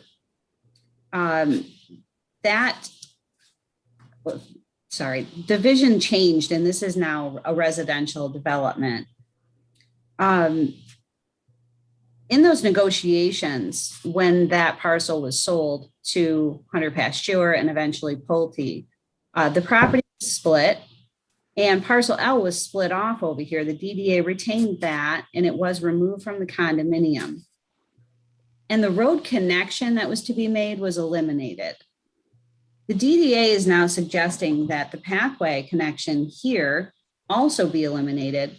And in lieu of that pathway, that funds from the sale of parcel L could be rerouted toward the future connection down at parcel C, which is down here at the hard corner of Pontiac Trail and Haggerty. We feel that this is a better choice of a connection. And you can see the pathway back here. Commerce Town Place pathway comes up behind Walmart. And then the pathway is proposed to connect here behind the wall that runs around Walmart. There's a retaining wall that runs back here. And the pathway would extend through parcel C here, either through the center or along the wall, or maybe even along the wetland through here. I would also add that the original plans for this area did not envision the Michigan Airline Trailway. So the trailway is coming up, or it's planned now to connect up M5 to Pontiac Trail and eventually to lead into Commerce Town Place and the new 5 and Main development. So we feel that moving that connection or relocating the funds to fund this connection here at parcel C would be more beneficial than having a pathway through parcel L. Parcel L is currently being promoted for a child care facility. Last July, the Planning Commission determined that this was an appropriate use for this site, despite the fact that it is just 2 properties over from KinderCare. So KinderCare is actually right here. And that use determination was brought to the Planning Commission by Kelly McDonald of Goddard Schools. She has been considering the purchase of parcel L since last year. The removal of this pathway was also brought about by Kelly McDonald. She wanted the pathway eliminated for safety reasons, as she had concerns about public access through a site where children would frequently be playing outside. Nobody wants to see a back door through the woods here where public could be accessing her site. And, it's possible that her staff might not be in a good position to monitor who's coming and going at all times. This connection here would also possibly attract children back to this area in the detention ponds, present a danger to them. Additionally, another safety issue is the sidewalks along Haggerty are fragmentary. So where are we actually leading pedestrians to if they do come through this connection? Once you get out to Haggerty Road, you've got Mars Deli down here. They have no sidewalks in front. Now, KinderCare does have a sidewalk, but beyond that, if you keep moving further south, here's the lift station. And as Dave Campbell recently pointed out, there's a guardrail that runs down alongside Haggerty Road here. If you are walking, you come off this sidewalk, you have to walk in the road along Haggerty to get to this point down here. And this is wetland behind the guardrail that you can't really traverse that. So it's a very dangerous area. And the other option, if you're coming through Parcel L, would be to go across to the West Bloomfield side and take that down. But just crossing Haggerty Road is also very dangerous. So we did execute a purchase agreement last month with Kelly and Goddard Schools, but unfortunately that was withdrawn last week. Now, even though we're not currently under contract for a childcare facility, we would still like to have a determination by the Township Board this evening regarding removal of the pathway, as that will expedite future negotiations for this parcel, either with Kelly if she returns or with another developer. We've gone through this process and we do need a decision this evening. Proceeds from any sale for this parcel could be contributed to the pathway fund accordingly. And that could be earmarked to get us financially closer to making this unfunded connection down here at Parcel C. I'm going to bring up Jason's cost estimates if I can. He prepared estimates for us of the cost for each of these pathways. Let me share my screen. So Debbie, while you're pulling that up, I remember reading something that said whoever was to purchase Parcel C was responsible for connecting those pathways. Is that correct in how I read it, or? Yes, they are responsible. Because you say it's unfunded. It's not really unfunded. It would be funded if Parcel C sold. I think the key factor there, Bob, is that if you can see the line around on the screen, right? The screen. Okay, this earmark piece or this dog ear is part of Walmart's property. So it's an offsite improvement that this developer would be required to complete. The DDA does own the easement here to complete this pathway, but this is not in the condominium, it's not in the PUD, and it's owned by Walmart. The DDA does have an easement there, but I think it would be kind of reaching to ask this developer to not only put sidewalks along the front corner of Pontiac Trail and Haggerty, also they're going to be constructing a pathway through their parcel, but to do offsite work on someone else's property might be an issue for them. So we would personally like to see the funds taken from Parcel C or Parcel L when it's sold. This pathway here is about 370 feet. And that's estimated at about $28,000. I think included in this is the removal of the 75-foot stub back here also. And that's another matter that I would need your decision on. Would you want to see that removed if this was removed? So that's part of the factors here.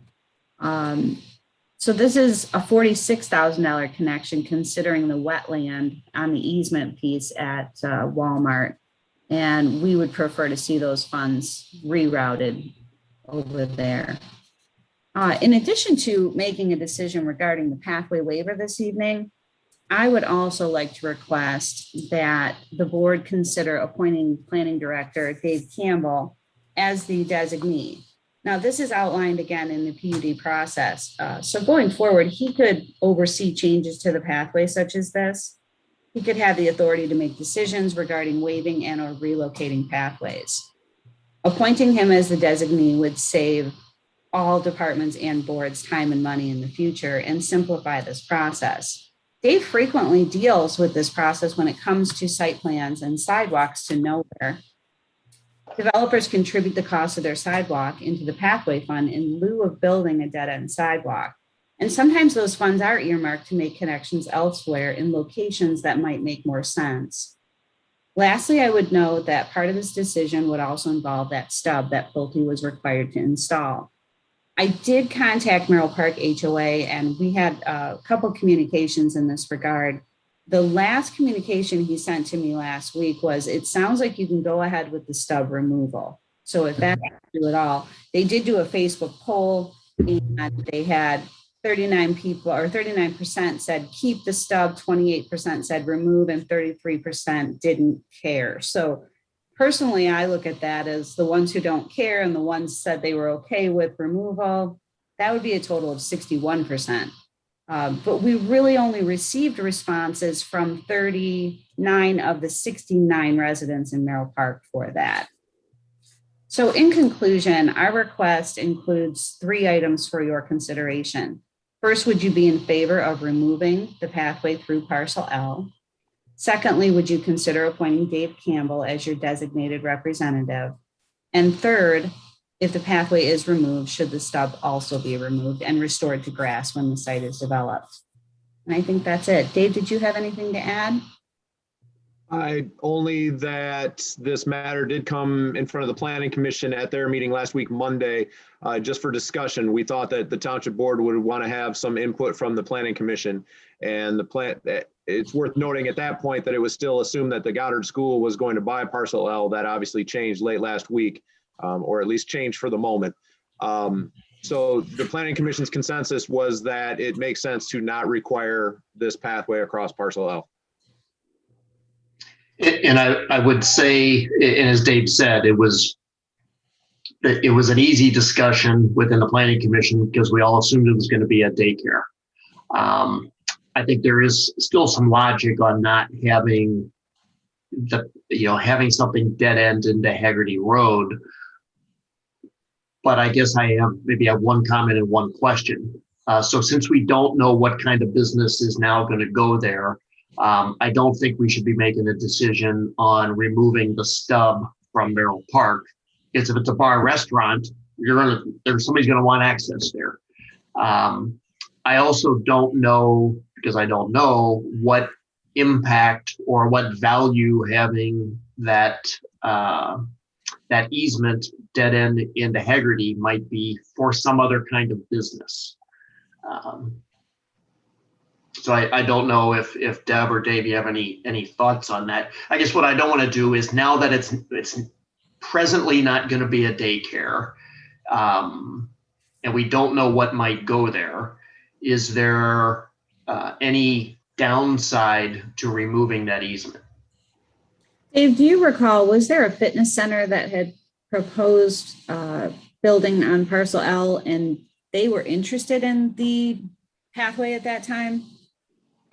There was interest in I don't even know if you'd call it a fitness center. It was actually an outdoor training field, an artificial surface training field where, different teams and programs could reserve time for, football, lacrosse, soccer, whatever it might be. I don't know that those discussions ever got significant enough that we got to the point that we were discussing the pathway. To Mr. Weber's comments, and maybe I would want Deb's input on this question, is if the township were to appoint the planning director, myself, to be their designee on these matters, then that would allow me to work with the DDA and with Deb and with their prospective buyer/developer to make a determination of whether the pathway may make sense. And so maybe, Deb, I don't know, is that something of a compromise where we don't necessarily decide tonight whether a pathway across parcel L should or shouldn't happen, but rather let that decision be made administratively whenever either Goddard School comes back or some other prospective buyer comes along, rather than have to spend an extra amount of time bringing it back in front of the township board, which could potentially delay your negotiations with a buyer. I would appreciate that. If it could be administratively approved by you, Dave, that would really save us a lot of time and energy going forward, especially if Goddard Schools does come back. We could really cut through the red tape at that point. So my So where was the decision that we felt we needed another preschool? We've got 2 properties away. We've got one over by the township hall. I called the Gildan Woods and asked how full they are. They're at about 75%. So, I mean, now you could argue, I guess, that, it's their business decision. And if they choose to put one in, I'm just curious as to how that decision it seems like we're pushing for a preschool. Is that true? I can't necessarily speak for Kelly McDonald and her decision as a franchise owner for a Goddard school of why she's focused on this particular parcel L. Maybe Debbie's got more insight than I do on that. What I can say is that the Planning Commission was presented with a what we call a use determination. And it was, I think last year, I can't remember what exact meeting it was, but the question was whether a preschool daycare was a use that could be permitted in the TLM zoning that this particular property is zoned for. And the decision of the Planning Commission at that time was yes, the TLM zoning district is an appropriate zoning district for a daycare. And furthermore, there's a provision in our zoning ordinance that says when a proposed daycare is within 1,500 feet of an existing daycare, it's up to the Planning Commission's discretion whether it still makes sense. And for this particular property, the Planning Commission did make a determination that despite KinderCare being less than 1,500 feet away, that this was a potential location that would be appropriate for a daycare and a preschool.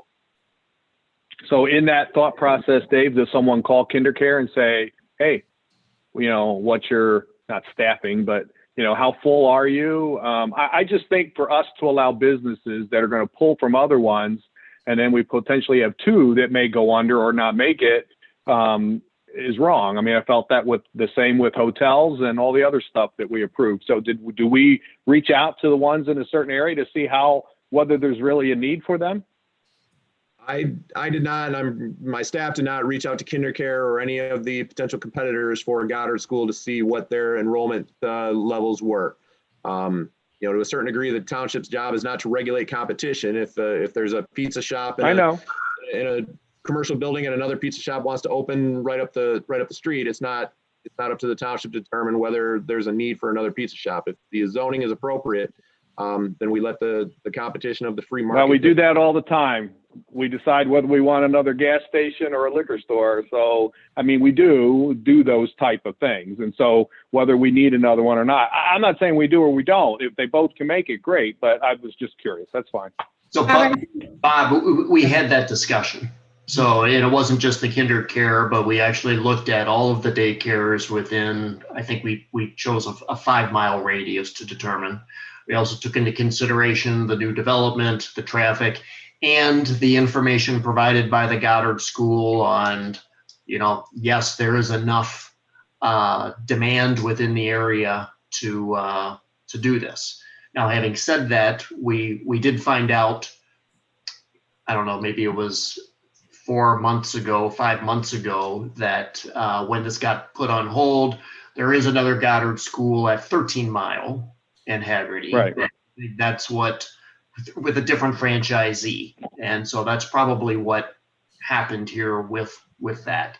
But again, we had that discussion with the Planning Commission, and we did have our job is not to regulate competition as well, but felt that it was okay to move forward.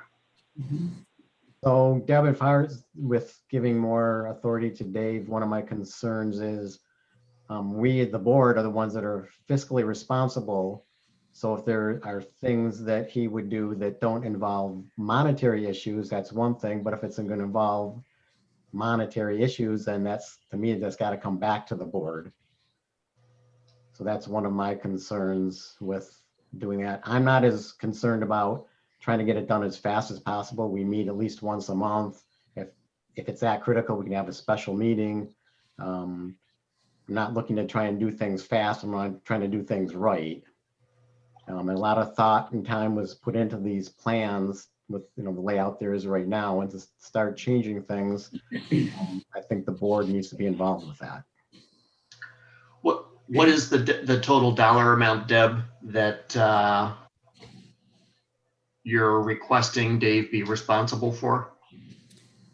The pathway to be removed from parcel L would be approximately $30,000. And then that would go into the pathway fund when a developer purchases and starts developing that site.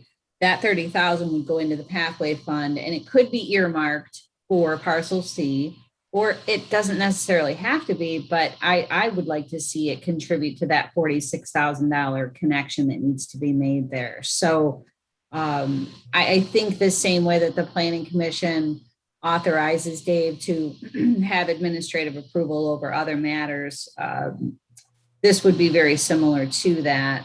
When someone doesn't build a sidewalk, they put that money in the pathway fund. But the Planning Commission does this. But that's receiving money. This is spending money. I get Rick's point. And I guess I was going on. So just so I'm clear, the asphalt that's already on parcel L, it's a $30,000 job to remove that. No, there's no asphalt on parcel L. I didn't think so. There's Okay. a stub. Yeah, there's a stub on Merrill Park's property, and But that's $1,500. Yeah. The stub. Yes. So I missed what's the $30,000? The 30,000 is the funds that it would cost to build the pathway. To build the pathway. Okay, Right. so we're not, so Dave doesn't get a, Right. So if we gave Dave administrative authority to not, or to remove the easement, there's no fiscal impact associated with that. That's an administrative, based on who's going to go in that property. Dave has the authority to eliminate the easement. Right. I think a whole separate piece of this on what happens through parcel C is, I see as one, not slowing anything down with what you're trying to do on parcel L, and is a completely different decision that maybe we can address later. So I guess if you're saying, I don't have any problem making a motion to provide administrative authority on the easement for parcel L and to the planning director. And would you want to see a contribution made to the pathway fund in the amount of that, in lieu of a pathway on that parcel, if he did waive it? That would be my question then. But where's that money going to come from? That money could either The be in the sale. The sale price was already negotiated previously on parcel L by my predecessor last year. So when we talked about this, my suggestion was that out of that sale price that was agreed upon between Mark and Kelly, those funds would go to the pathway fund. That's in accordance with the process as it's laid out, again, on pages 118 and 119. On 119, you'll see that either the owner or the developer of the parcel needs to make a contribution to the pathway fund in lieu of building the pathway. So I was just trying to comply with that. So the deal's off right now with Goddard, so that's off the table. So you're starting from scratch. I'm assuming you have no offers. So as you move forward and negotiate another offer, you can include those details into the offer. You don't need Dave, you don't need us to do that. You don't need, page 118 and 119 for that. You have the authority to do that right now. So that's something I'm not sure we need to go through these other issues when you can do that at the point of sale. I wouldn't be able to waive the pathway. That would have to be done by either. That's in the PUD. Right. What if, But that's part of, the monetary part you can make as part of the condition of the sale. Okay. so what if the next purchaser for parcel L is a little coffee shop and they want the pathway? Right. Well, that's where Dave would have the administrative authority to say we're not, so the easement is there right now. It would be dependent upon who the purchaser is. Right. If they're not the coffee shop, if it is a daycare or something else, that Dave could say, you don't have to have the easement doesn't have to go through your property, but through the sale price, we would look to Deb to make sure that $30,000 got written into the contract to go to the pathway fund. So we don't need to make a motion to remove the stub or the pathway. At this point, we're just giving Dave the authority. To remove the easement. Is that correct? I would call it a placeholder. It's not actually a recorded easement yet. It is a placeholder on our pathway plan. But we don't want Dave to just automatically do it because, like I said, the next purchaser may want it. Right. Right. But if Right, there's we wanna give them the authority to do it based on the need. if the hypothetical coffee shop came along, then I would have the administrative authority to make that decision as opposed to bringing it back to the township board. But there would be no. I'm good with that. Because you're not changing anything. Right, you're not changing it. Right, I agree. You're not, there's nothing administrative because it's already there. But if the daycare comes back, he has the authority to remove it. I guess that's what we would be granting him today. Or if it didn't make sense for the coffee shop to have a pathway across their property for some reason. Right. Is this for all pathways or is this specifically just for L? Just L. Okay, all right. Okay. So L and C or just L? Just L, because that's the only one with the pathway. So I would be willing. Really, if you look at the pathway map, I mean, L is really the only one that's still in question. Okay. I So agree. I'm more comfortable with limiting it to just L, and Dave can't spend any money. Sorry, Dave. So I will make a motion to provide the planning director administrative authority regarding the decision to have or not to have the pathway through parcel L. Support. Spend no money. Motion Weber. And then, so the removal of the stub would then depend on the need for the pathway, correct? Yes. I mean, if it's a Jiffy Lube and they don't want it in there, they could remove the stub. And the cost to remove it would come out of the sales price, correct, Deb? Yes. So as far as the Merrill Park stub, are we just leaving that as is? And is that our cost to remove it, or would it be Merrill Park's cost? They're HOA to remove it. Yeah. It'll come out of the sale of the property. It would come out of the Not sale the parcel stub. L. The I'm stub. not talking about our stub, the part that's in Merrill. Right. Yeah. That is. If it's determined that a pathway across parcel L doesn't make sense, then part of the negotiation with the buyer parcel L would be a dedicated amount for the removal of the stub on Merrill Park's property. Well, and or again, who knows who's going to go in there and what that decision might be, but it could also just be there's an 8-foot fence at the back of the park property and the stub just goes into a fence, doesn't go anywhere. Still If gets fences removed. allowed, right. Okay, so, Okay. I think we're getting into the weeds. okay, so we have a motion on the floor from Weber, second by Magner. Is there any other discussion? Roll call vote, please. Weber, Aye. Magner, Aye. Burkheiser, Aye. Sobel, Aye. Phillips, Aye.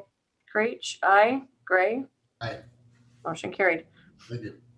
Thank you. Next up is DDA cash advance. Deb, this as well with the assistant from Molly, maybe? Yes. As part of the 2021 approved budget, the DDA presented a cash advance worksheet requesting an advance of up to 4.5 million this year, 2 million in March, and another 2.5 in September. According to the calculations in your packet, the current request is actually for 1.75 million. And I really don't know what else I need to say at that point. I don't want to waste your time tonight. And if you have any questions, please let me know. I am working with Susan Spelker, our new Finance Committee Chair, and I'll be meeting with her and Molly and Janet on March 18th, so I can get a little bit more involved in the budgeting process with Molly. And Yeah, I did listen to your October 27th meeting today on Zoom, and also followed up and listened to Molly's presentation on the bond repayment plan. So that was at your January 26th meeting, and both of those were very educational. So I'm getting up to speed. Does anyone have any questions on that? What was budgeted with 4.5 million budgeted? Yes, in advances this year. So you need, I'll make a motion to approve the DDA's request for advance of $1,750,000. Support. So is this the first, this is the first time, we haven't done any advances yet this year, right? Right. Correct. Okay, so this leaves whatever that is left, 2.75 or something. Okay. Is there more discussion? Okay, roll call vote, please. Sobel, Aye. Gray, Aye. Creech, aye. Phillips, Aye. Weber, Aye. Burkheiser, Aye. Magner, Aye. motion carried. Okay, thank you. Thank you, Deb. Thank you. Item C underneath new business, Parks and Recs Committee bylaws. Emily. So our bylaws were being reviewed due to us adding the language about the remote electronic meetings that the Township Board approved a few months ago for their meetings. And I believe the Planning Commission and the Library Committee also approved. We also then asked to add the language about residency requirement. So that was added in here, as well as changing our meeting start times from 7 p.m. to 6 p.m. Looking through here on the red lined draft that you guys have, I do see where it was eliminated, at least one member shall be a resident of Wolverine Lake. That needs to remain in there, so I will relay that message. But other than that, just those couple of simple changes, and we're looking for approval for our park bylaws. So Emily, I think the Wolverine Lake is in like the paragraph above it. I noticed that too. Yeah, and that's in a separate agreement as well, so that definitely has to stay. So it's in there. So does, Okay, I see what you're saying.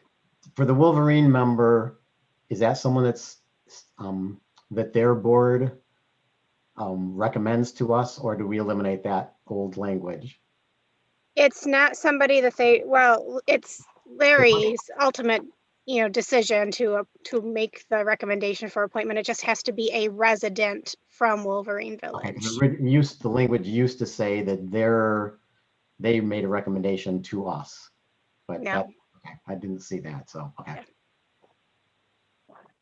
I'll make a motion to. We can turn it down if we wanted to. Sorry. Vanessa, go ahead. Okay, I'll make a motion to readapt the Parks and Rec Committee bylaws that are amended. And then do you want me to say, keep that one line in regarding the Wolverine resident? Oh, that's already in there. It's redundant. It's in there. Okay. Support. Motion, Magner, support, Burkheiser. Any discussion? I see none. Roll call vote, please. Magner, Burkheiser, Aye. Weber, Aye. Phillips, Aye. Creech, aye. Sobel, Aye. Gray, Aye. motion carried. Thank you. Thank you, Emily. Okay, item D, Unified Building Access Control. So Ben and myself took this on at the beginning of my term. We started talking about, as a group, we talked about building safety for our township buildings, and working with Ben, we have discussed what we currently have. Currently, we have 3 different sign control systems for 3 different buildings. So our system that we have on Township Hall is a different system than what we have on Richardson Center, which is a different system that we have in the library. So currently right now, if an employee leaves Township Hall, either Janet or Ben would have to go into our system and discontinue that person's access card. If the same thing with the Richmond Center, if an employee left the Richmond Center, we'd have to go into the Richmond Center to access their card information and delete it or enter it if we're hiring somebody. With the library, currently, if an employee leaves or a new employee is hired, Ben needs to go to each and every door that has a lock on it in the library to program the new card or remove the new card.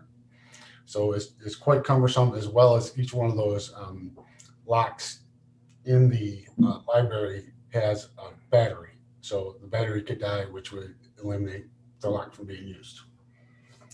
Currently, right now, with our maintenance garage over Fisher, that's a key entry. So in this proposal, we are proposing to put an access point there as well. And I guess I should back up. The proposal that we have is to go to one system that would give access with access cards to all the buildings that we have in the township. This could be done remotely. So let's say we had a new maintenance worker join the team. Ben or Janet would be able to take a card. They would be able to go to a web application. They would be able to program that card to work in the Richmond Center, whatever buildings they would have access to, and do that remotely.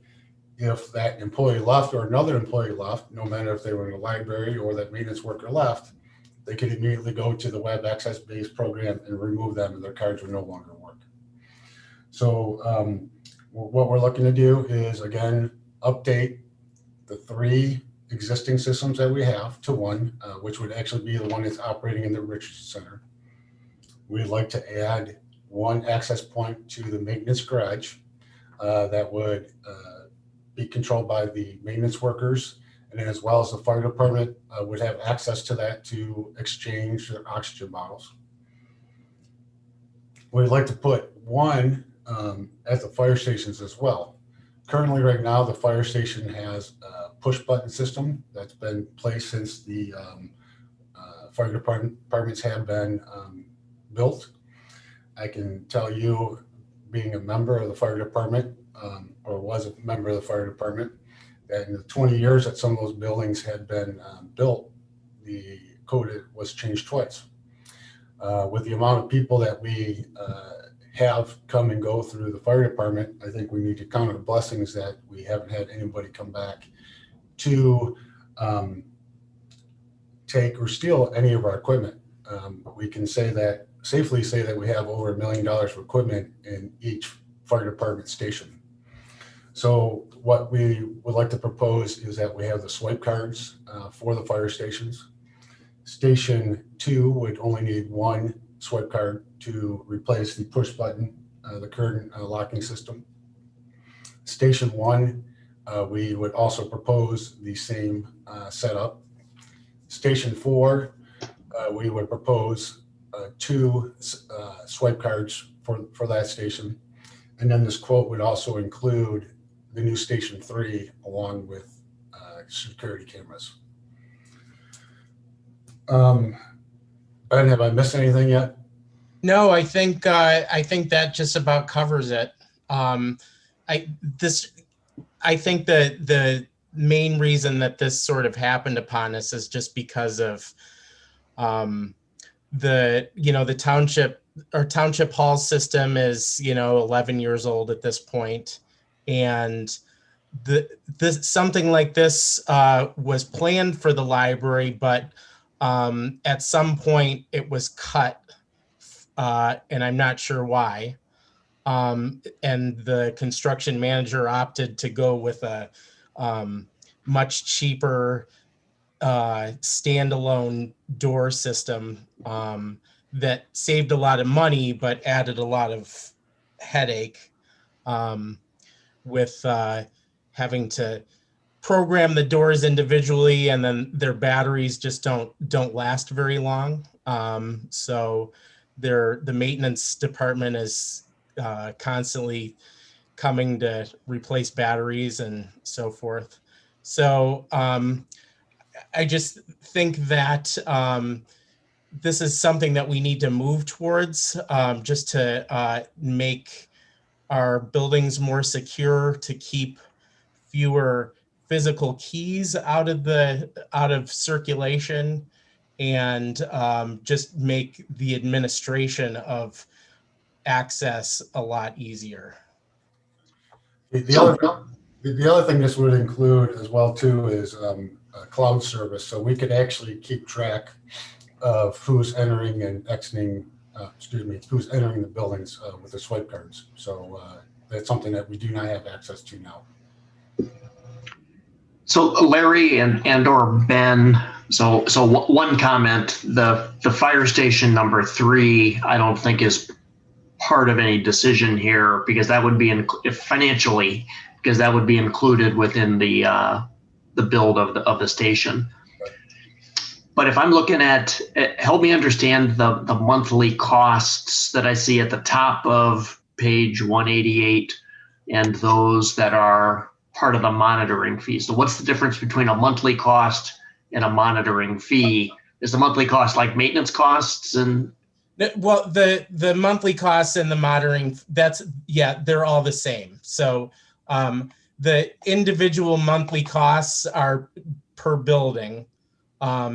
But and then the monthly monitoring total is just everything that we're paying now plus anything new in that 710 is the total there. So for Township Hall, where it shows $240 on the top and it shows $286 at the bottom, are those additive?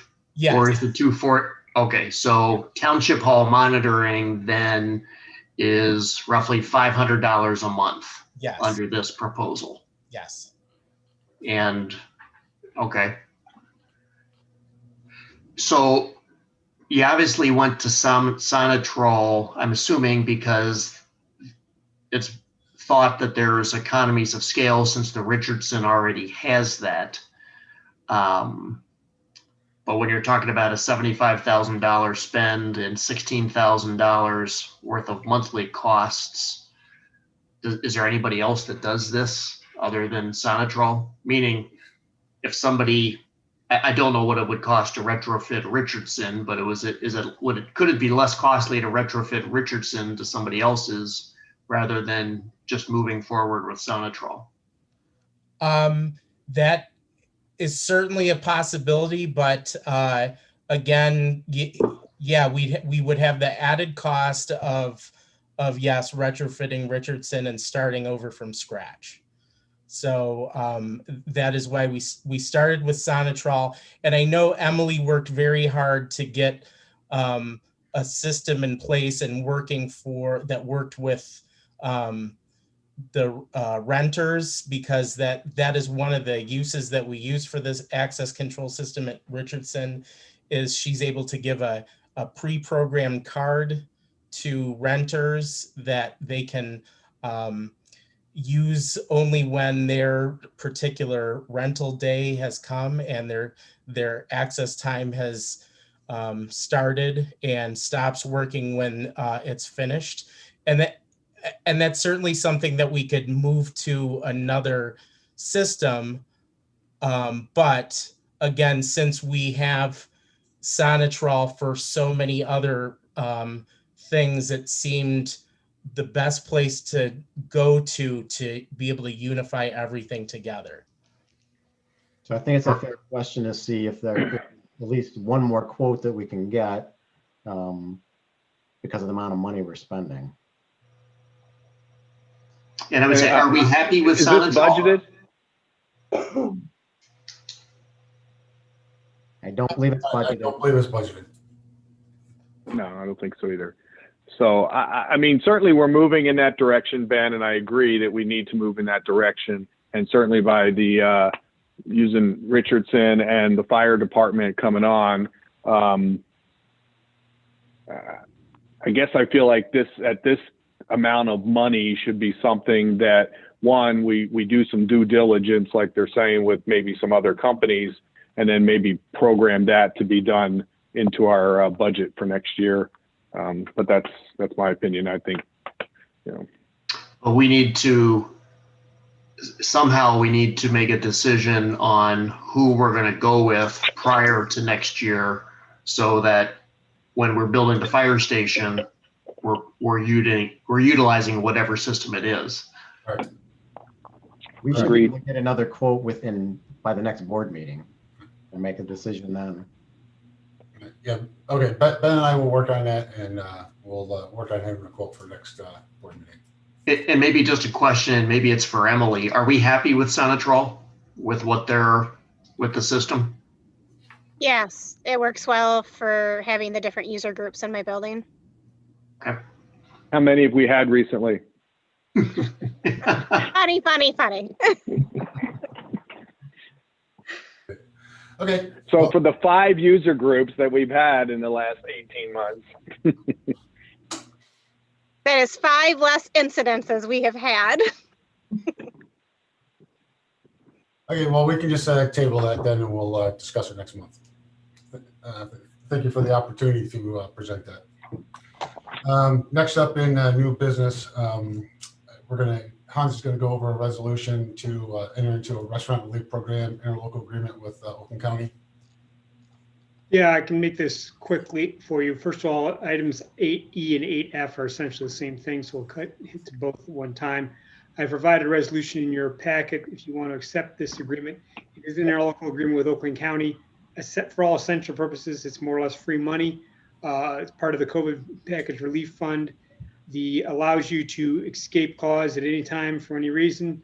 If you don't comply, you have to pay the money back, but I don't see a reason why we wouldn't comply. The costs of the township are essentially the costs to administrate it, keep records, do those kinds of things. To me, it seems like it's probably a pretty good deal. My letter has outlined more of the specifics on it. If you have any questions, let me know. Good. So Hans, is there any commitment that how do I want to word this? Is there any long-term commitment? I mean, you know, we can track it, we'll give the money out, but then does it obligate us in the future for something else? I didn't see that, but. Only to the extent that you have to maintain records for 5 years, which seems strange to me, but Yeah. that's the only thing, that's the only long-term commitment. Basically after June, it's done. If you got to get rid of the stuff. In fact, if you aren't able to get rid of all the actual equipment, you keep it. The township keeps it. If money, you have to return it. So it's an interesting program in that regards. You know, I should warn you, it is the typical county contract, which are indemnify us for everything, including spitting on the sidewalk, but which I don't really love. But if they're county contracts, you take them or leave them. So given the risk reward in this vein, it seems like a good deal to go forward with it. Yeah, so the products that are awarded have already been given out to restaurants, so we don't have any hard products that we'll be holding. This will just be all cash flow to reimburse local restaurants for money that they paid out for the weatherization. So Larry, what method do we have to get this information out to our local businesses? You know, whatever, Blazing Bagels, all the little shops that we have that may have spent money doing COVID stuff. How are we getting that out to at least ask them to apply or whatever? So Dave Campbell did a great job with the last go around, where he worked with local restaurants on needs for like the greenhouses and so forth. I think what we'll do is probably plan on doing the same sort of thing, where we work with the chamber, Lakes Area Chamber, to get information, you know, from the restaurants. One thing that we need to get is we actually need to get a detail on what we're actually able to reimburse before we actually have a plan of attack to go out and talk to these businesses. Does the money my understanding of it is it's going to be for restaurants that have had expenses that they occurred to have outside seating, such as igloos, greenhouses, heaters, and so forth like that. Dave, are you pretty correct on that as well? Pretty your understanding? It's definitely for that. Another thing that's eligible for the restaurants to be reimbursed for is if they invested in any new technology to help them better facilitate carryout orders. So if they had to buy new, I don't know, computers or develop some sort of an app or something like that, you know, places that didn't typically do a lot of carryout, but because of COVID, they then found themselves being more of a carryout business. If they had to spend some money on technology to do that, those sort of costs are also reimbursable. And my goal, Bob, is to reach out and positively affect as many local restaurants as we can. So what's our role, if any, on the financial aspect in determining the amounts for reimbursement? Our role is in terms of, I'm not sure I follow the question, in terms of if a business comes to you and asks how much they can get reimbursed. Yes, correct. That's a good question. I think you'd be required to provide some proof, or you have some assurances that they've satisfied that amount, and then log that. So as I said, one of the requirements is keeping an administrative functions as a cost of the township to do that. Oakland County has provided some parameters of the window of time that these expenditures are eligible and what type of expenditures are eligible. They specifically say in big bold letters that this funding is not meant to cover anyone's salary or wages. You know, unless you hired a contractor to build a platform for your outdoor seating area, then that sort of labor is reimbursable, but just standard salaries and wages are not eligible. So we're going to have to develop a program where they provide us with receipts or whatever other documentation they can to satisfy the requirement that it's an eligible expenditure. So do we get to make a decision, like if we have more people applying than the money we have, do we get to determine the cutoff? There's I think it's a $10,000 cutoff for any one business. But given that the amount that we have to spend is somewhere in the $50,000 range, I can't imagine there's going to be any business that we would reimburse the full $10,000. That's not what I mean. If we get requests for $80,000, how do we make the cutoff? Do we get in let people respond, apply, and then figure out how much there is, and then do on a prorated basis, or the first come first serve? Once we run out of money, then the remaining people don't get anything. Well, so again, my goal, Rick, here is to touch as many restaurants as we possibly can. So that'll be something that Dave and I can work on. And I think what we'll do is we will reach out to the restaurants that we have in the township, give them some sort of time frame to look at the receipts and submit what they can that is available underneath this program, and then mathematically come up with a plan on how we can touch as many of these restaurants as possible. So prorating. Maybe they spent $1,500, but mathematically we're going to be able to reimburse them $750. Okay, I like the idea of prorating it among everybody. Yeah, that's our goal. We want to make sure we hit as many people as we can here. Okay. So you need a motion? We do. That would be for both the resolution and the interlocal agreement, if you could do for both, please. Motion. Just to be clear, the resolution it authorizes your signature to the interlocal agreement, entry into the agreement, and not your signature to it. Okay. So I'll make a motion, authorizes a resolution of the township to enter into the restaurant relief program interlocal agreement between Oakland County and the Charter Township of Commerce, and authorize the appropriate signatures. Support. Motion Sowell, support Creech. Discussion? I see none. Roll call vote, please.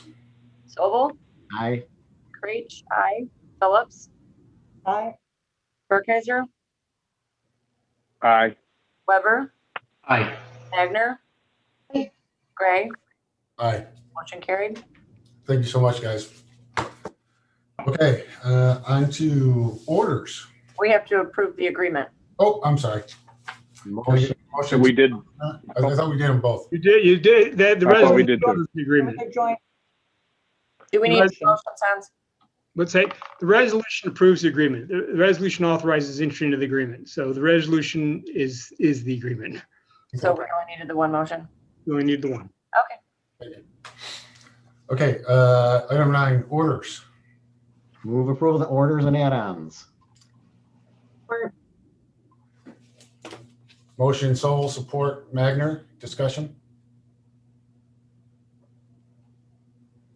Roll call vote, please. Noble, Aye. Magner, Aye. Burkheiser, Aye. Weber, Aye. Phillips, Aye. Creech, aye. Gray, Aye. carried. Thank you. Item 10, other matters. Let's start off with Molly.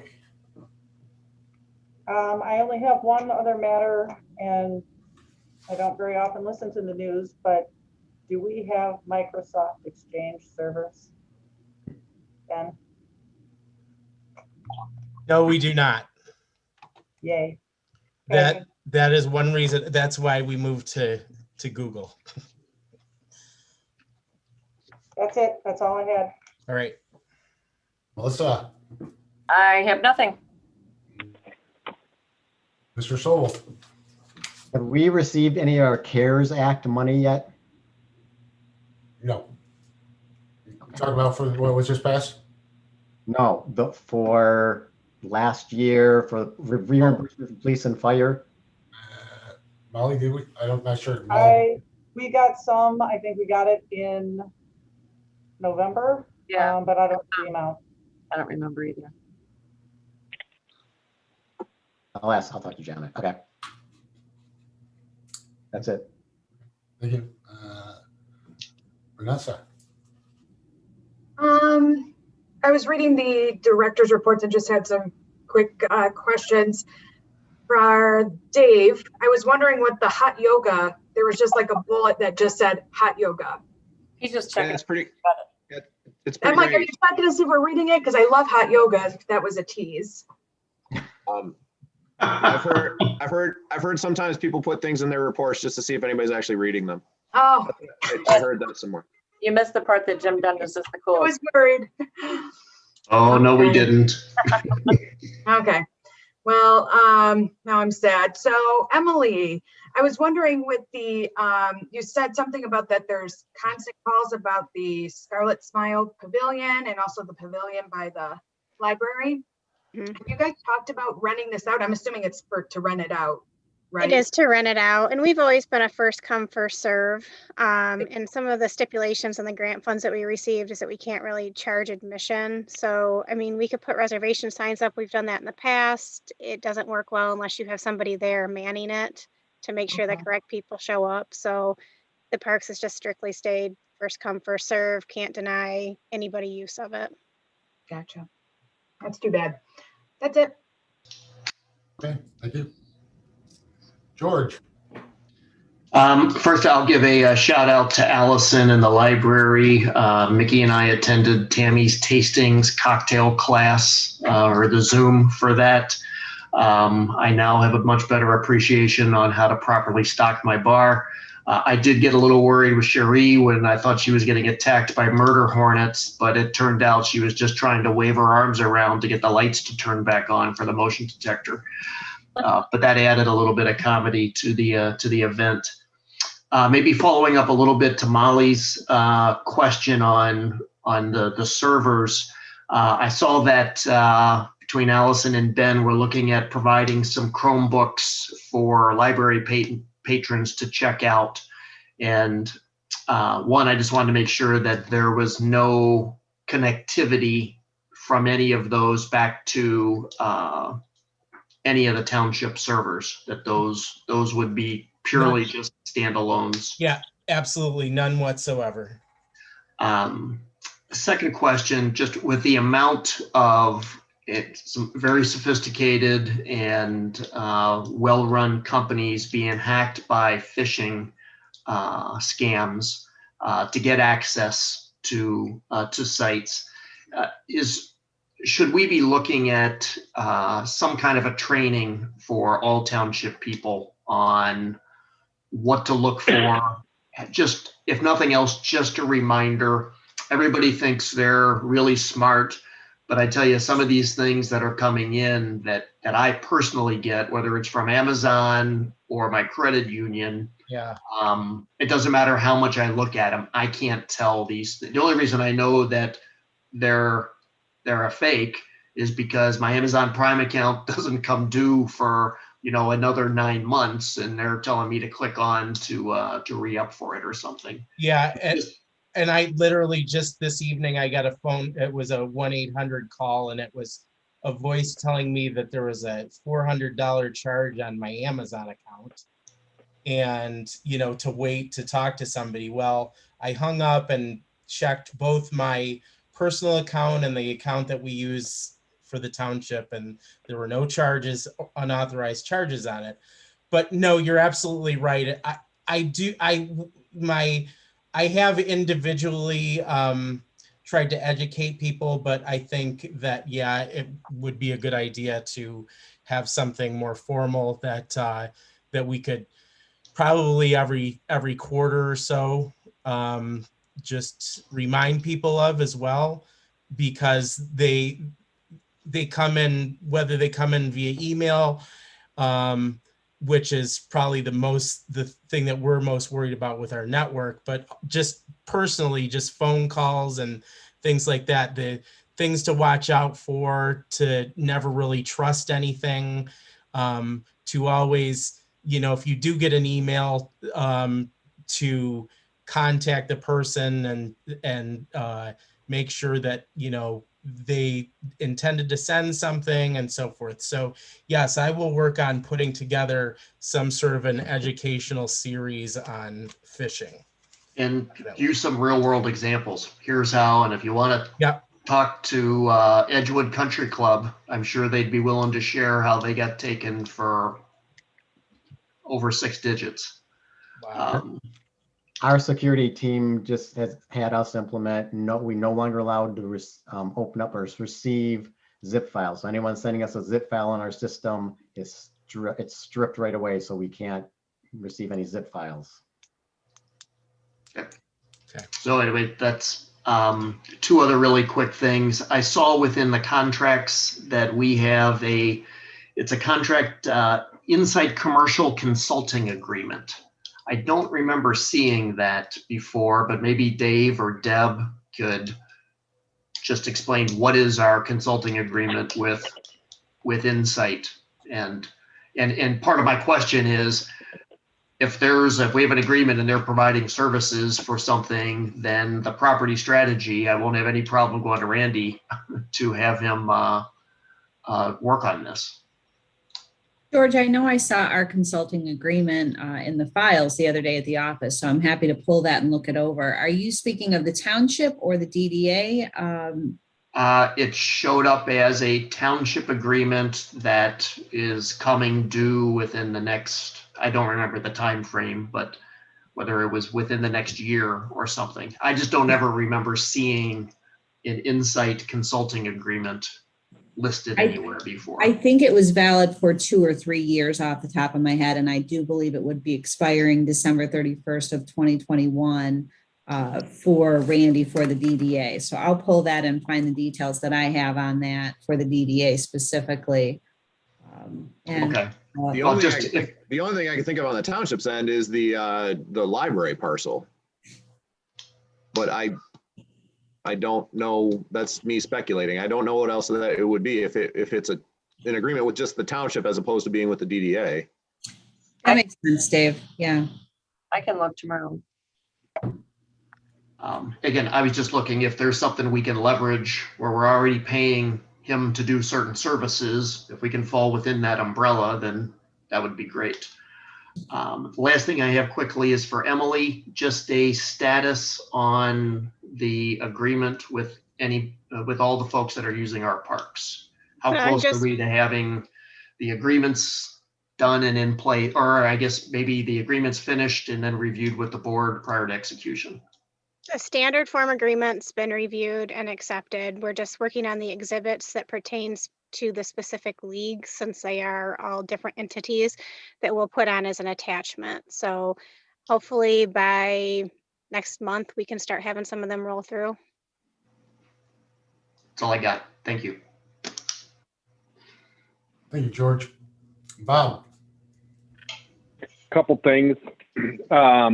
One, with the low U.S. lawn cutting contract. Have we given thought, Larry, to, and maybe Mark, if he's on there, I don't think we've hired I'll call it our fourth maintenance, but have we thought about maybe having them look over the township property? Seems like it might be cheaper to have them cut it than it would be to hire somebody. But it may also give us some leeway through the summer to free up maintenance to be doing other stuff. So anyway, it was more of a thinking. One of my ultimate goals is to have our maintenance department take care of everything that the township has. So hopefully build that over time, build up the equipment, build up the personnel, and move that way. Well, I get that, but we might need to look at the return on investment. So what it costs us for tractors and cutters and employees. I mean, granted, I'm not sure where that break-even point is, but we should look at that. The other piece is, and I didn't want to add it, but I do think we need to discuss it or think about it and maybe come back later.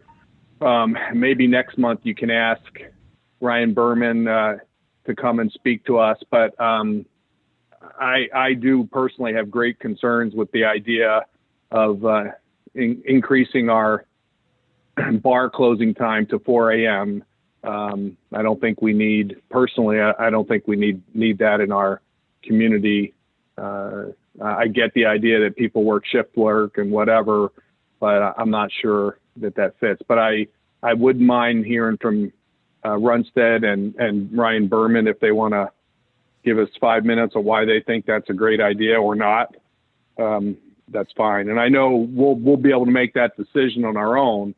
And I would ask folks to think about that when and if that was to pass and decide what we want to do. But anyway, okay, that's it. That's it. Okay. It is. Thank you. Okay, so I just have a couple things. Just so you know, we're still working on the ordinance officer to bring something back to the board. I worked with Janet. We've kind of put together what we think a cost would be to hire a full-time employee versus subcontracting an employee out,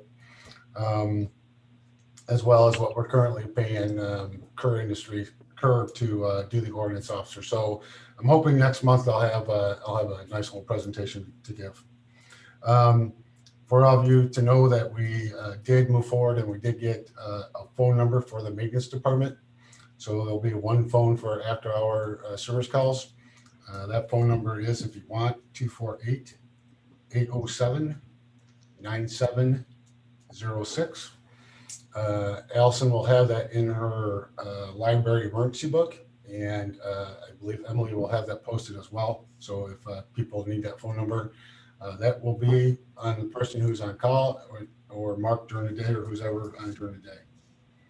Larry, that's not a public number though, right? That's not for the public to contact the maintenance department? Well, so it will. So if somebody's having an issue at the Richardson Center, you know, with the rental or whatever, they will be able to call. That number will be listed for them to call. It is public now. It is now. I know, but I'm It just is saying, now. are we advertising that, you know, this is a 24-hour maintenance line, or this is for us to contact maintenance 24 hours a day as township employees? Well, it is a public line, but we're not going to have it posted up like at the playgrounds and stuff like that. Yeah, it will be for the public to reach. Next month, more than likely, we will have a new Oakland County Sheriff dispatching contract. I just received an email today with a draft that I did forward over to Hans to take a look at. It's pretty much the standard contract that we've signed in the past. But just a little FYI that they are expecting to increase 2021 3.6%, which will take our monthly cost to $9,184. In years 20 and 22, they will want to increase at 3% a year. I'm sorry, 2023. So by the end of the contract in 2023, it's expected that we'll be paying $9,742 a month for dispatch. That is what is proposed in that contract. So we'll probably have that next month as an FYI. Do we have any options? Unless the guys want to handle the calls on their own. That's- Maybe Walled Lake Police Department can handle all our calls for us. Can they dispatch for us? Do they do their own? No, actually, they use county for dispatch. Okay. So I just want to give you guys an FYI that'll be on probably on next month. The snow plowing bids are going to be coming up for A5 and Township Hall. This is something that I'm going to work with Mark on to see if it's more feasible for us to maybe purchase another plow for a truck and handle it ourselves. Currently, right now, we spend about $27,000 on those two contracts. And to be quite honest, I see Mark and the guys out here plowing snow more than anybody else. And I see Mark and the guys out cleaning up sidewalks and so forth. So I think this is something that we may want to look, and Bob, what you just mentioned about the US lawns, something that we can take over and save ourselves some money. So Mark and I will be working on that. We'll have a report next month, and then we will definitely get the contracts out to bid to see where we are at with costs on that. Tammy Cook brought up a citizen that lives over off of Elkin and Tamworth area about abandoned roadways that we have, which would be Tamworth, Commercial, and Andrews. Back in February of 2019, there was a resolution passed for these roads to be abandoned. I worked with Hans on this. Hans sent me all the documentation on it. We are working to get the proper signatures to complete this process. Again, this was all approved back in February of 2019. So we'll get this taken care of this year. I'm going to be looking into the Station 3 phone line, see if we can get that $217 knocked out. Maybe if I call, we can get that knocked out. If not, talk to Chief Dundas a little bit to see if it's actually that important to save those phone numbers that we've had, because they at one point they used to be the main lines for the fire department, but nowadays all that's directed over Station 4. And we will be looking at tomorrow.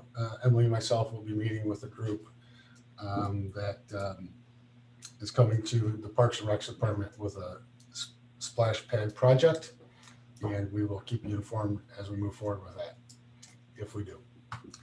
That's all I have. Does anybody have any questions? How about a motion to adjourn? Motion to adjourn. Support. Wagner, discussion, roll call vote. Weber, Aye. Magner, Aye. Creech, aye. Phillips, Aye. Burkheiser, Aye. Elvo, Aye. Gray, Aye. motion carried. Thank you, everybody. Night, everyone. Have a great night. Night, everyone. Take care. Thank you, everyone.